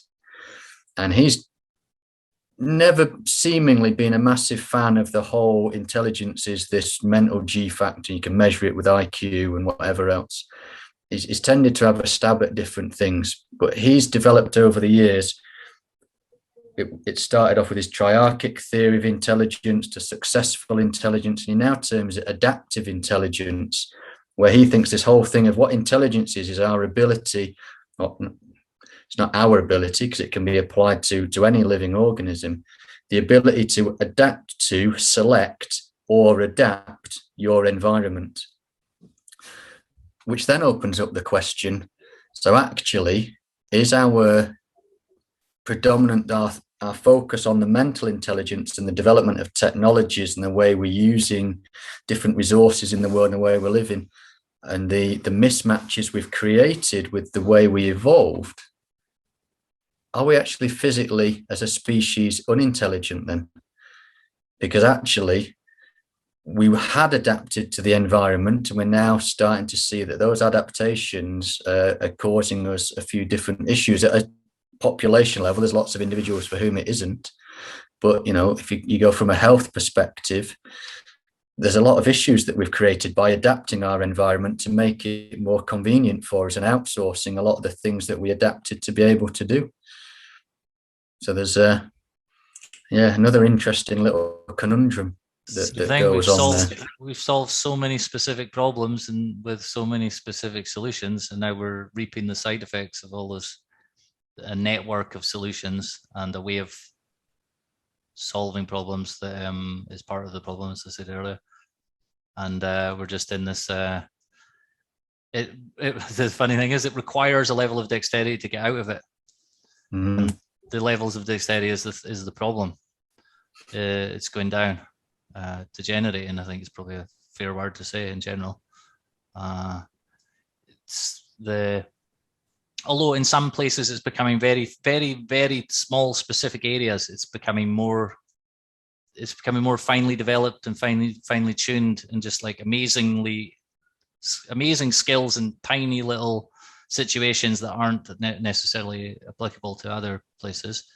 Although developing the ability to get to that, like if you, like a fighter pilot's dexterity or something like this, to be able to get to that point, you have to learn so many, like a base level of capacity that will apply to other things. But it's not clear if like being the best programmer or best gamer or whatever, which a very finely tuned type of dexterity, it's not clear whether how much that spills over into other areas or not. Whereas being able to like physically go into a place and go into the woods and survive will spill over into a ton of other things as well. Like just general, like the person won't think of, like if it's young guys going camping when they're young, learning to survive, confidence talking to girls, that they wouldn't even think about the two things being connected necessarily. And there's lots of examples of that. Maybe a few gamers might want that as well. I don't know. Good on I've been hard on gamers in this one. I used to play games myself when I was young. I'm not like a purist. Yeah, as he says, with a gamer headset on. I know, exactly. My real chairs. This is my fake posture chair for videos. I'll get him from a gamer chair after this, like, and get back it slouched in. Yeah. But yeah. Sorry, Richard. I think I. No. I think yeah. I have another question for you, Richard. Say, like hypothetically, if whatever the head of education in the United Kingdom said, Richard, we want you to create a physical education program that's going to be instituted. What does it look like? Do you have an idea of that? Or I know we've been talking about it a lot, but do you have like a like if someone presented you with that problem, would you have a rough framework of how you would want it to look? And I know this is such a big question, right? Because we've talked about how the more you dig into this, the bigger it gets. But Richard, you are dexterity dictator of Britain. Yeah. What's your first move? Yeah, that's an interesting one, isn't it? And again, one of the other issues around this, and I think you to sort of hit upon it quite early on, is that we're assuming schools can solve all these problems. And well, we're assuming that education only happens in schools, and schools can solve all these problems. So there's the different layers to this problem, if you like. So how do we incorporate more opportunities for people to physically engage with more natural environments through their everyday life? But schools would be a central feature of that, because that's essentially where individuals go to learn to be in the world and to find their place in the world. I'd certainly want to make sure that it didn't have to fit within the current models of you've got 1 hour or 1.5 hours or 2 hours a couple of times a week, because for want of a better term, you're pissing into the wind on the whole, and that's not really going to have it might have some benefit, and if it knocks on and opens up opportunities for people to do other things, it would want to be much more embedded, as we've sort of talked around, and that classrooms become much more open. So there's far less, you sit and teach, you sit there, absorb what I'm telling you, write it down. Much more active based classrooms, much more open. I'd certainly want to move away from year-based groups, so you're always with your year peers, because again, if you go back to that, we learn from being with other people and seeing what other people do and how they approach and solve problems. Then you're going to learn from a better, or learn differently, learn more, have more opportunities to learn if there's a greater spectrum of individual approaches within the classroom. Role models is an interesting one. In primary schools in particular, tend to be much more female orientated than male in terms of the teaching staff, which has various pros and cons to it. But are the teaching staff role modeling an active, physically intelligent, dexterous lifestyle and approach to their ways of working? I'd very much want to. So would you start there? Don't just do as I say, do as I do type approach. Certainly lots more outdoor based activities, although we can open up that whole can of worms. An interesting question we pose our students at various points. So we ask them, what does outdoors mean? So if you, let's do it now. Let's do this quick question. Crag, outside, let's say 20-meter high wall. It's got some fixed ropes in there for you to climb through already, so you're safe. Open skies, no walls, no roof, nothing. Happy to agree that that's outdoors? So you're a natural crag. It's a natural feature. It's been there for millennia. You've just inserted a few bolts at different heights so you can safely climb. Yeah, I would say so. Then you now put 4 walls. You build 4 walls around that crag. Are you indoors or outdoors? No roof, just 4 walls. That gets tougher. Yeah. And let's change it around then. You don't build 4 walls, but you build 4 columns in each corner and you put a roof over it. Are you indoors or outdoors? It's weird, because I was more like when you suggested the walls, I was less likely to say outdoors. But when you suggest a roof, I'm more likely to say outdoors, but I would have thought it was the opposite. Yeah. So so now you start to think, well, what is it that makes it outdoors? So if you've got windows in the walls, is it outdoors? Because then you can actually see further distance. Or if you've got open areas, you've got open windows, big shutter doors pulled up. And what if you change it again? Because one of our outdoors activities is caving. So you've got pretty much exactly the same feature, a natural rock face, 20 meters high, that you can abseil down, climb back up, but now it's underground. So you're caving. Is that an outdoor activity? Again, it comes back to things. It comes back to our perception being backwards, because if you think about it, you're already outdoors. It's just you happen to have a house around you most of the time, or a building is around you, but you're actually outdoors, whatever that even means. It's like nature was nature. It's like this thing separate from you, but actually, it's not. It isn't. It's like the mind-body thing again. It's a continuum. So like with another way of slicing it would be if it's unassisted or assisted in terms of like technology. So you're saying if you've hammered things into rocks and stuff, now it's like that's similar to a house in the context that's a technology and a tool for surviving. But is it like, how does that relate to indoors, outdoors? Why is technology considered unassisted, assisted nature? Why is it separate? Because we're other animals, beavers are building dams, humans are making computers. How's that not natural? It keeps coming back to, we have these boundaries with our concepts, and we just take them for granted.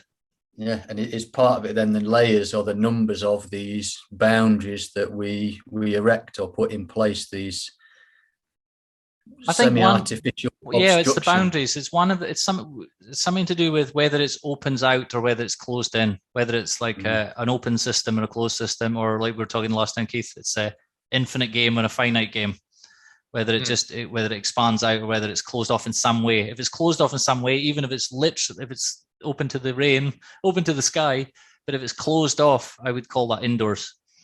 If it's not closed off, I would call it outdoors. So I mean, a garden by definition is indoors because it's walled, separated from the jungle. It's your garden. It's but again, it just comes back to a lot of definitions that are built upon embodied metaphors about you and space and things, and the similar thing is, when does it become outdoors? It's like, what's a heap?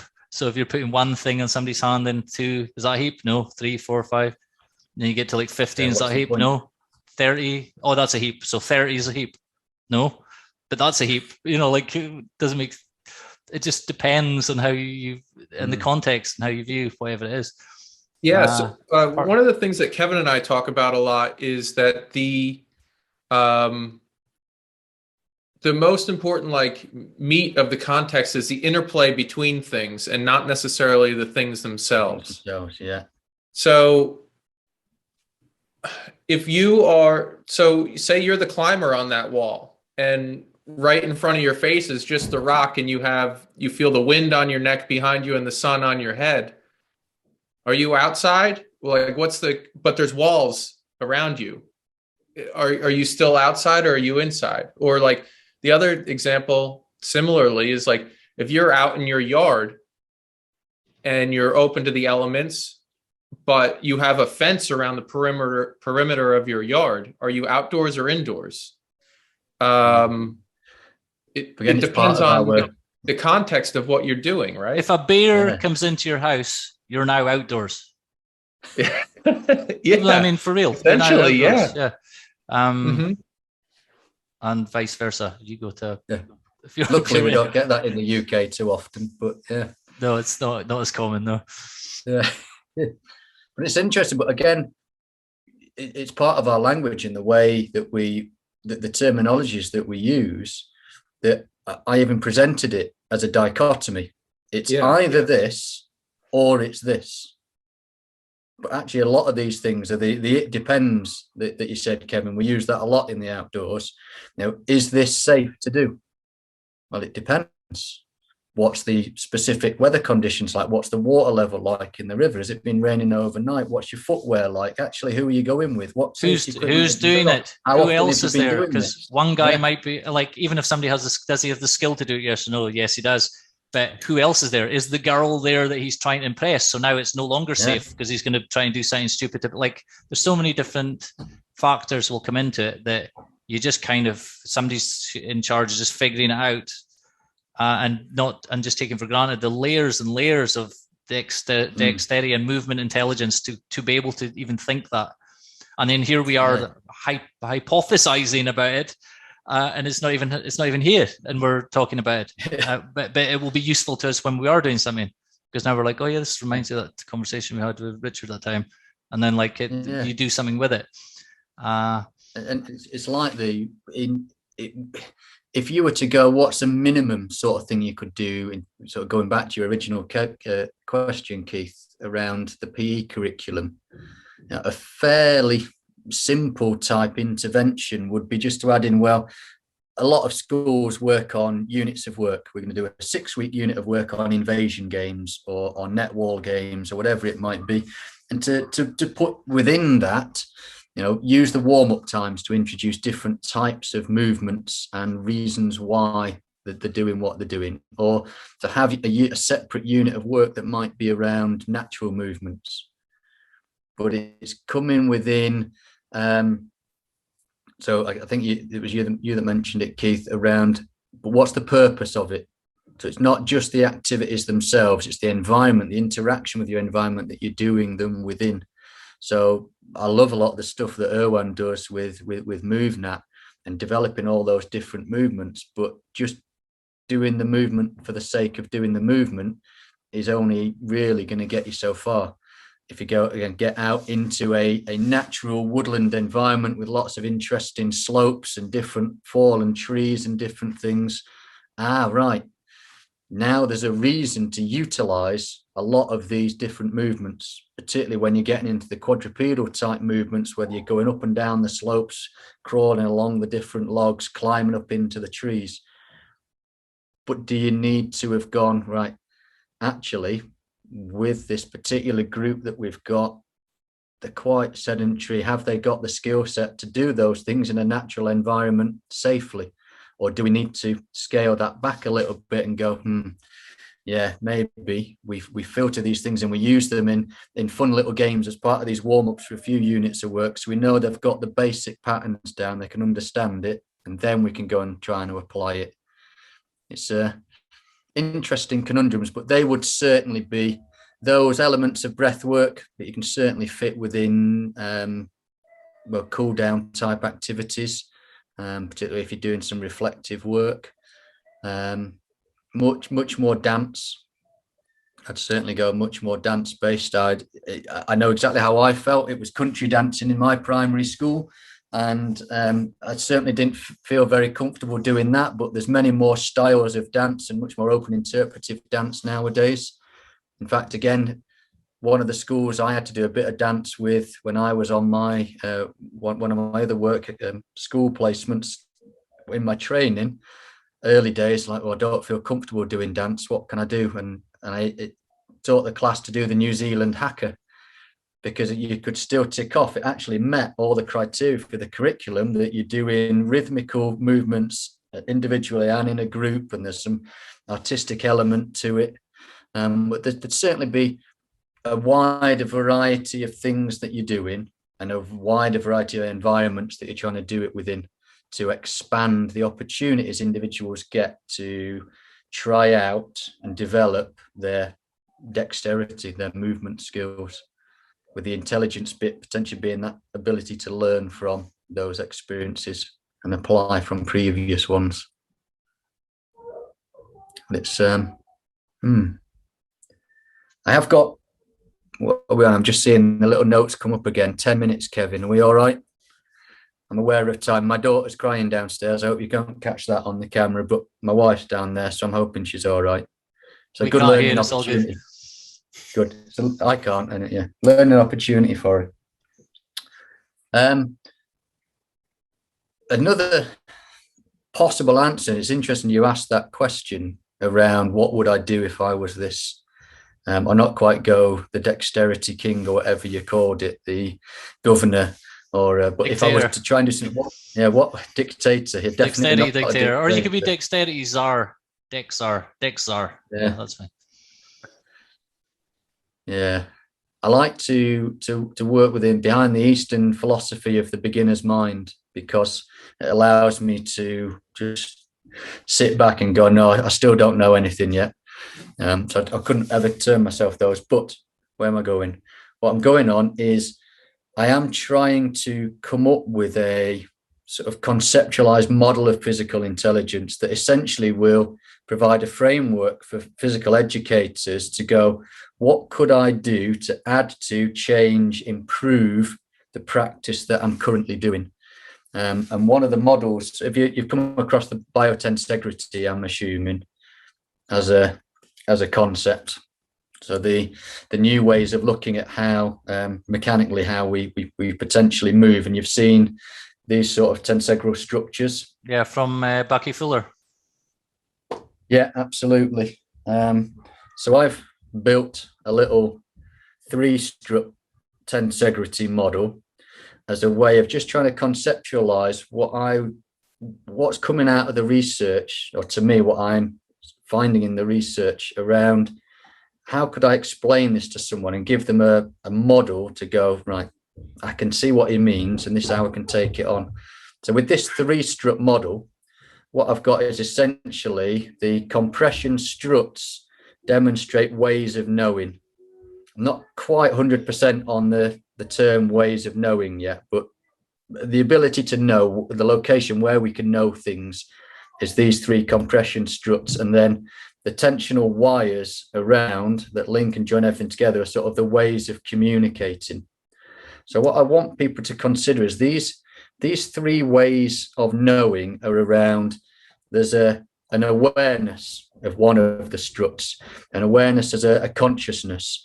Is it something going from, if we see all these as a continuum, so they're not just one end or another, they're a whole continuum growing from the middle. So this level of conscious awareness of what it is I'm doing. Am I having to put all my thought and attention into performing this movement, this action, picking up the information from the environment, and how much is going on actually at a subconscious level? And are we getting people to do all these different areas? Because a lot of the time when we teach, even if you go into a sport technique, how much do we really get people to understand what's going on if we're teaching a throw? What's actually happening in your body, or in you as a body, all the way from the ground up to that object, from the point at which you start to wind back and then release? Because we tend to focus on a couple of key technical points. We do a turn, we put a hand here, move, step, follow through, whatever it might be. But actually, let's dig deeper into those layers, and let's put our awareness at all different layers. So can you actually focus in and feel what's going on at the level of my foot? What's going on within the ankle? What's going on at the hip? What's going on at different areas within the spine? So we sort of can change that awareness from the very much you're playing the game and everything's happening in terms of the movement, pretty much unconsciously, you're just making decisions when, where to move, to the finer, well, actually what's going on at a joint by joint level almost. You've then got the levels of sort of the environment, so ways of knowing within the environment, and that goes from a sort of focus on the external environment, what's going on around you, whether that's a physical, natural environment, you're in the woodland, you're climbing on the rocks, you're paddling down a river, you're on a football field, whatever it might be, all the way to your internal environment again. So actually, what's going on? How am I feeling about this? What can I feel in terms of my heart rate? How's that's going? And can I feel the nerves building up? So your attention goes to different areas, you as a physical environment and the physical environment outside you. And then the 3rd strut being around sort of a temporal or an experiential time. So can I make sure I'm trying to link things back to things I've done in the past, to things I'm doing now at the moment, to things I could possibly do with this in the future. So we can start to link and, don't have to change the activities specifically, but change the ways we think about and we approach and challenge some of these activities. And then the ways in which they communicate with each other, things around, do we think in terms of the electromagnetic communication, us as bioelectrical beings, and that isn't just the nervous system then, the chemical communication, again, within our bodies that allow us to control some of our emotions and our confidence, our different thoughts and feelings, and then the actual physical I don't like the term biomechanical, the force, the actual sense of touch within as things communicate, again, within ourselves and between us and our external environment. So it's something I'm sort of trying to work on as a concept and to try and start to put out there. But it's hopefully it works, and it's going to be quite a central feature of where I'm going. So I guess the question I'm going to pose back to you two is, what of that seem to sort of make sense? Is there anything that went, hold on a minute, I'm not sure whether... In general, I like the idea of using the physical model to then give something to attach the concepts to and the relationships between the concepts. So like based on the model you had there, what I really liked was the fact that you're using a physical model to demonstrate the concepts, but to give the person's mind something to grasp onto. So I'm using these words, grasp onto, and to see the relationships between them, because you're explaining to us there, and obviously we're following it at one level, so we're intellectually understanding, but we haven't built up the model in our own mind yet about how those things interrelate. But now that you have one, it makes it so much easier for someone to do that, rather than it's just these concepts you've read, these things you might remember a few things you've read, but they're not really connected together. This is something you discover when you start trying to write about something, and you realize you don't really know how things relate to it all. But that's what I love about using the model like that. And can you talk about the ways of knowing? What would be a better way of explaining? You said you weren't really sure about that phrase. How would you talk about that in another way? Yeah, that's sort of one of the challenges I'm working through at the moment. That some of the ways people will describe intelligence is it literally is about knowing. Do you, at a very, very basic mental level, how do you know what's the best thing to do now? So there's those, in what ways can we know, I guess, is the different thing. And I'm looking at, I don't think that's quite grasps it right just yet, but there's those different areas, because we tend to, again, we can be quite outcome orientated. So I know I'm doing this well if I'm throwing this further, or if I'm lifting a heavier weight, or if my team's scoring more points, more goals than the other team. So that's a way of sort of knowing an outcome. And I want to focus more on, how do we know whilst we're in those moments? How do we know, where can we focus people's attention to get them to try and understand what they can learn, where are the things to learn from and to grasp onto? So they were those sorts of the awareness. And again, one of the language challenges is around this intelligent body. So if we go to that, if awareness, so are we putting a lot of thought and mind and mental effort into this, or is it much more of we're into that flow state and things are just happening subconsciously? If that's the case, then a lot of these things have got to be going on. There's a huge amount of coordination. Come back to the Dexterity and Bernstein's degrees of freedom. An awful lot of intelligent things are going on within you as a body. But do you say the body is intelligently doing that, or is that still you? So you have this level of intelligence. So it's trying to get people to be aware in terms of it as a PE teacher. How can I simply say, don't just focus on the outcome. Sometimes you need to focus on the mental thought and what is it I'm trying to connect to, and when do I want them to be connecting to that, and when do I want to see that they're able to just go, flow through it, and unconsciously they're able to perform these movements. And particularly when we get down to, if you go back to the dance examples, I think posture is one of your things, Kevin, that you work on a lot. And there's we can think we're doing something, but are we actually doing the things that we think we're doing, and at what levels are we actually able to do that?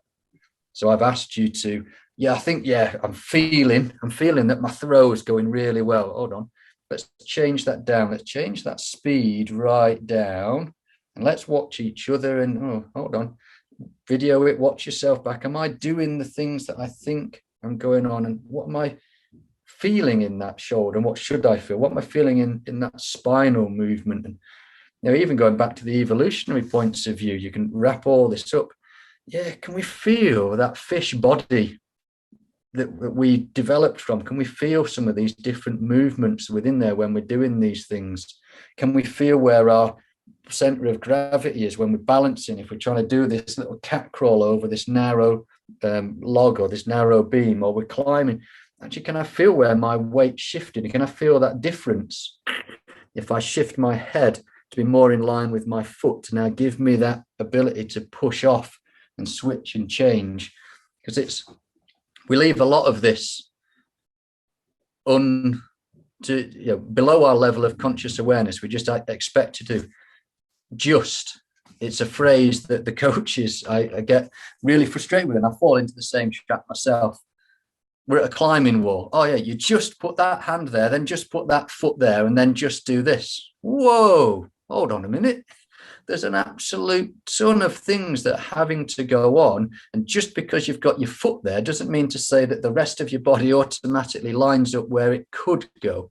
And again, coming back to that play and exploration, right? You've got your foot at that point, but what happens if you now just change and orient your knee slightly differently? And now you've got your foot there, but shift your hip or shift your shoulders. Just actually try and just flex at the spine a bit more, or just move it, or actually you've got your foot there and your hand there, but now try and look somewhere else. So it was more of a tool to say, we can know what's going on in lots of different ways. Let's try and give something to help facilitate that layer of thinking, that level of thinking, if you like. The same with the environment.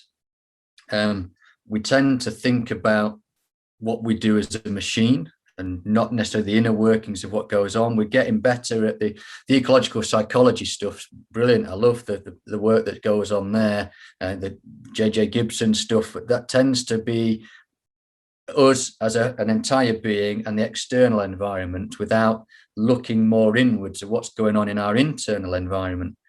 So again, one of the people I reached out to in the research was a lady called Claire Dale, and she runs a company, Companies in Motion, in the UK. She's from a dance somatic background, and she wrote an entire book that's titled Physical Intelligence.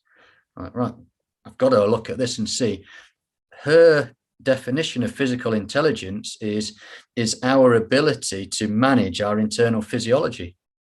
I think I butchered that slightly. It's not quite that. I can find the book in a minute and find out exactly what, but it's essentially that. It's our ability to manage our physiological state. So actually, can you, through the things you are thinking, the body positions you're taking up, the ways that you're moving, can you influence the level of chemicals going on within your body that then change your emotion? So the physical intelligence is being able to control internally as well. So again, that's internal dexterity. That's where that ways of knowing came from. And then the temporal, the experiential. It's I guess part of it's this problem of trying to label things that aren't necessarily classifiable and want putting in a box. But that thing of, again, are you really thinking and knowing in the moment? Because a lot of the time we go through and we just do something and we don't actually focus our attention. And you see how all these things are connected, which is why I like the biotensegrity model. They're totally interdependent. You can't just separate, move, change, focus on one thing without it impacting on all of the other things. But that temporal one is about, think about the moment, but do we always remember to make links and connections back to things we've done before? We're usually quite good at that as teaching staff, but not always. And children often need guidance, so a little bit of help there. And then what other ways can you do this? And how many times have we finished out? Again, I'm guilty. We learn through a lot of our mistakes, don't we? I've done a lot of these things. Brilliant. We've finished that session. We were focusing on football. You've got really good at passing the ball with the inside of your foot. It's a tennis session. You got really good at that backhand cross court by the time we finished playing. Now let's go. When else could you use that? How else could you use that? You've done it really well in that context, in that environment. Where else might that do? Might that work? And within that, sport and activity and beyond, that whole thing of, oh, well, actually this, just because I can do that in table tennis now, can't I? And you know what? I might just change this a little bit. That would link into badminton and into squash. And actually now that's throwing a frisbee. Oh, yeah. And actually, some of this, that's throwing a rugby ball. And, oh, yeah. So can we start to, again, try and make some of those other connections, particularly when we come into the more somatic dance and natural movement based, the things that are maybe a little bit more foreign to a lot of children and a lot of PE staff. You know, what's in it for me? Why am I doing this?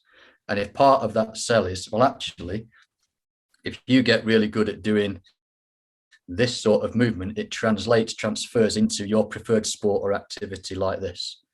I'll do it then. Yep. Yeah, so I don't know if that actually answered your question, Kevin, but I waffled on anyway. All good. The reason I like that model, well, I liked it for a couple of reasons. One, same thing Kevin said, it gives you like a 3D conceptualization of what you're talking about, the ideas. So it gives it provides depth to otherwise maybe flat ideas. Like truly it does, like literally it does, and metaphorically it does. And when you look at something like that, you can see, so if you have each one of those, the sticks in the center, and you said they start at the center and they expand out in different directions. And you could say to someone, okay, what if instead of this one only expanding out this far, if instead of it only expanding out an inch from the center, it expands out 3 inches or whatever.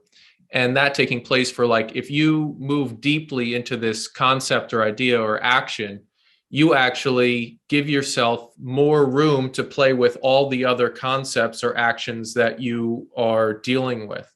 So I'll use the example of like breath work, because this is I did Erwan Lacour's breath hold program, and it's really helped in a lot of other aspects of like fitness, endurance. And that's one of the questions that I get asked a lot is like, okay, you could hold your breath for a long time, but like, what does it actually help with? And it's like, the point is not to actually hold my breath for a long time. One is to have control over my control or better communication with my own nervous system. 2, I can recover from exerting myself a hell of a lot quicker than I could otherwise. So like it's helping out in other areas, because it's by extending that practice, it's related to all these other practices that make yourself a more capable individual. So there's a depth to that. And the other question or the other component of this that I was thinking about is I don't think I've ever necessarily said it explicitly, but I've have an ongoing like trying to figure out a model of health in my head. So like I relate that your physical model to that, and when you brought up the different concepts of like, you have an electromagnetic nature to yourself, you have a chemical nature to yourself, you have the physical, like mechanical nature to yourself. So like all those things have to be balanced. And when people think of health, they don't think of it as that complex thing. But when you give them the visual model, you can see how they interrelate, and it's easier for people to go into that depth when they can relate it back to something that they already have. So this is something, the other guy that we do the podcast with, Eric, we went to Hawaii a while back, and we've been playing with this idea of doing retreats where we would bring people and have all these different components to them, nutritional component, a physical exertion component, just being out in nature, learning about, or being in the ocean or in the forest or whatever. And that model is kind of what it's in a way what we're also trying to reflect. Like we're trying to reflect this balanced nature that a human can be in, because all these different points are separate, they're not touching, but they're all in balance with one another. And to be able to combine all those in a certain way where they all they provide the structure for one another, and the system as a whole has a lot of integrity. Like it's not going to fold, and you need that to be able to. You need all those different aspects in the right context to one another to be able to give integrity to the whole and strength to the whole. And just seeing that model made it clearer in my head of like what needs to be, what we need to work on in order to really build that out to show like what you need. Because most people think like, okay, I need to follow a diet and exercise and that's my health right there. But it's not. It's so much deeper than that. And when you can demonstrate or give an example like that of how these all interplay and why they're important, I think it helps click for a lot more people than it would otherwise. Cool. That sounds great. I like the sound of your Hawaii retreats as well. I'll have to see if I can get a bit of university funding and say it's part of my research and come out and spend some time out there. It'd be great.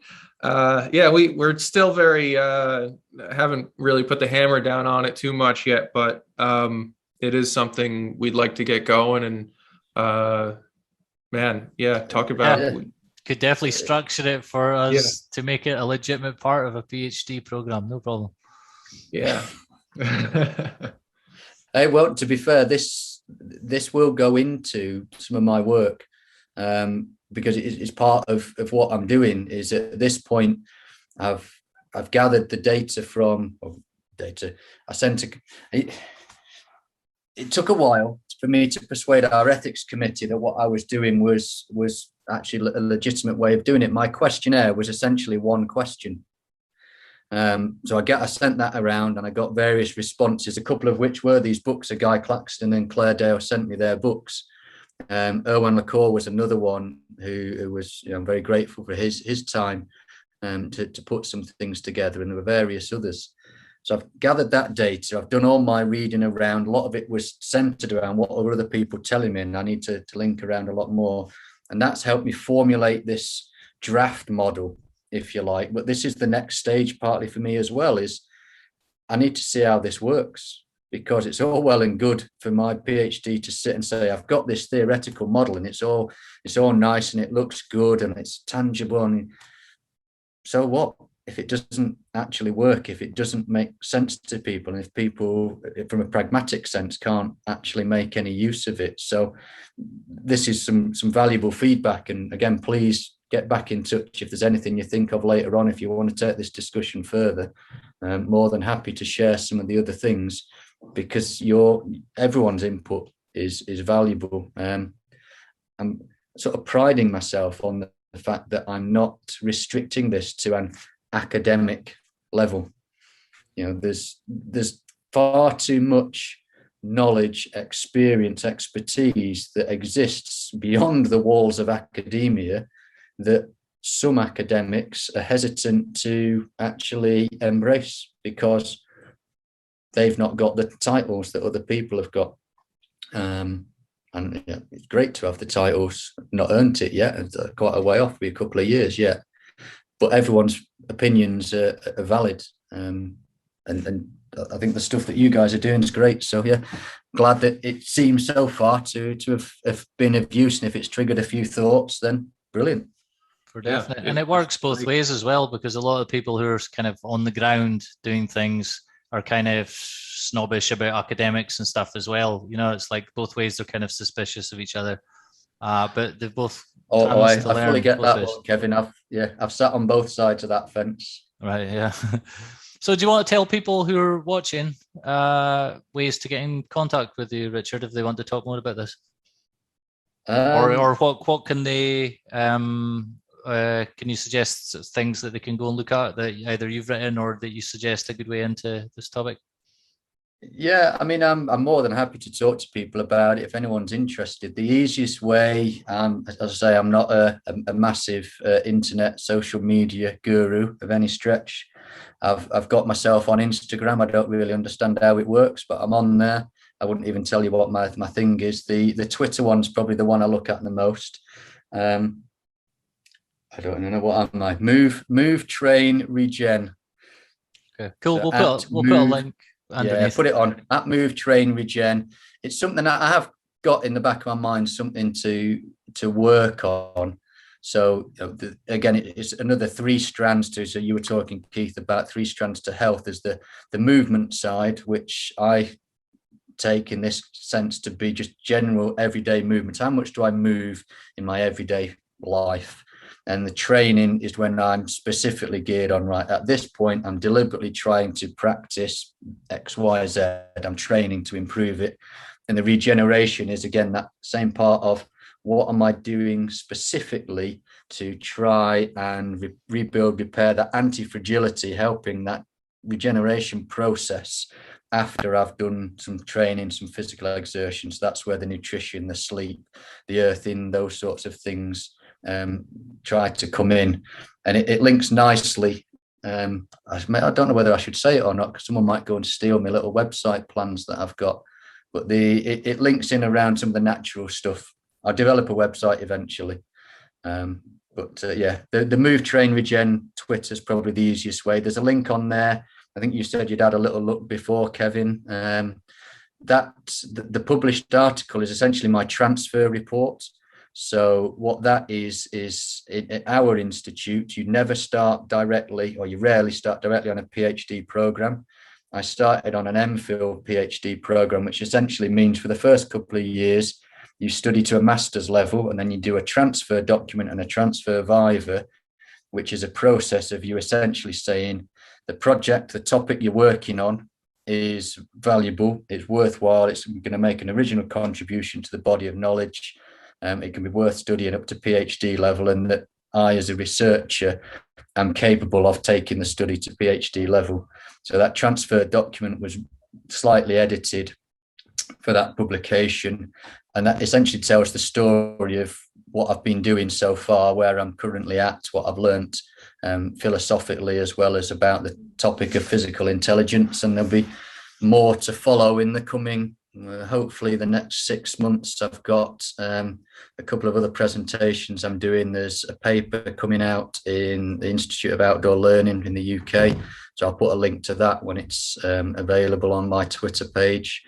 And then, as and when things come out, I can happily share them with you.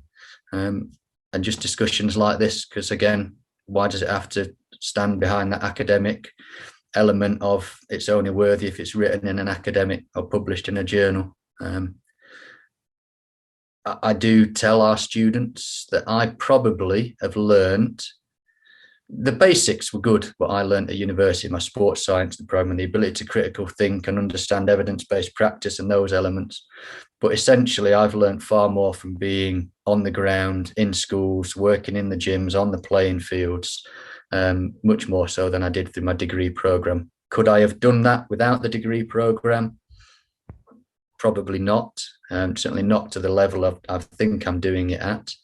But everything's valuable, and on the ground experience is just as good, if not better, than academic credentials sometimes. So I'm open to discussions either way.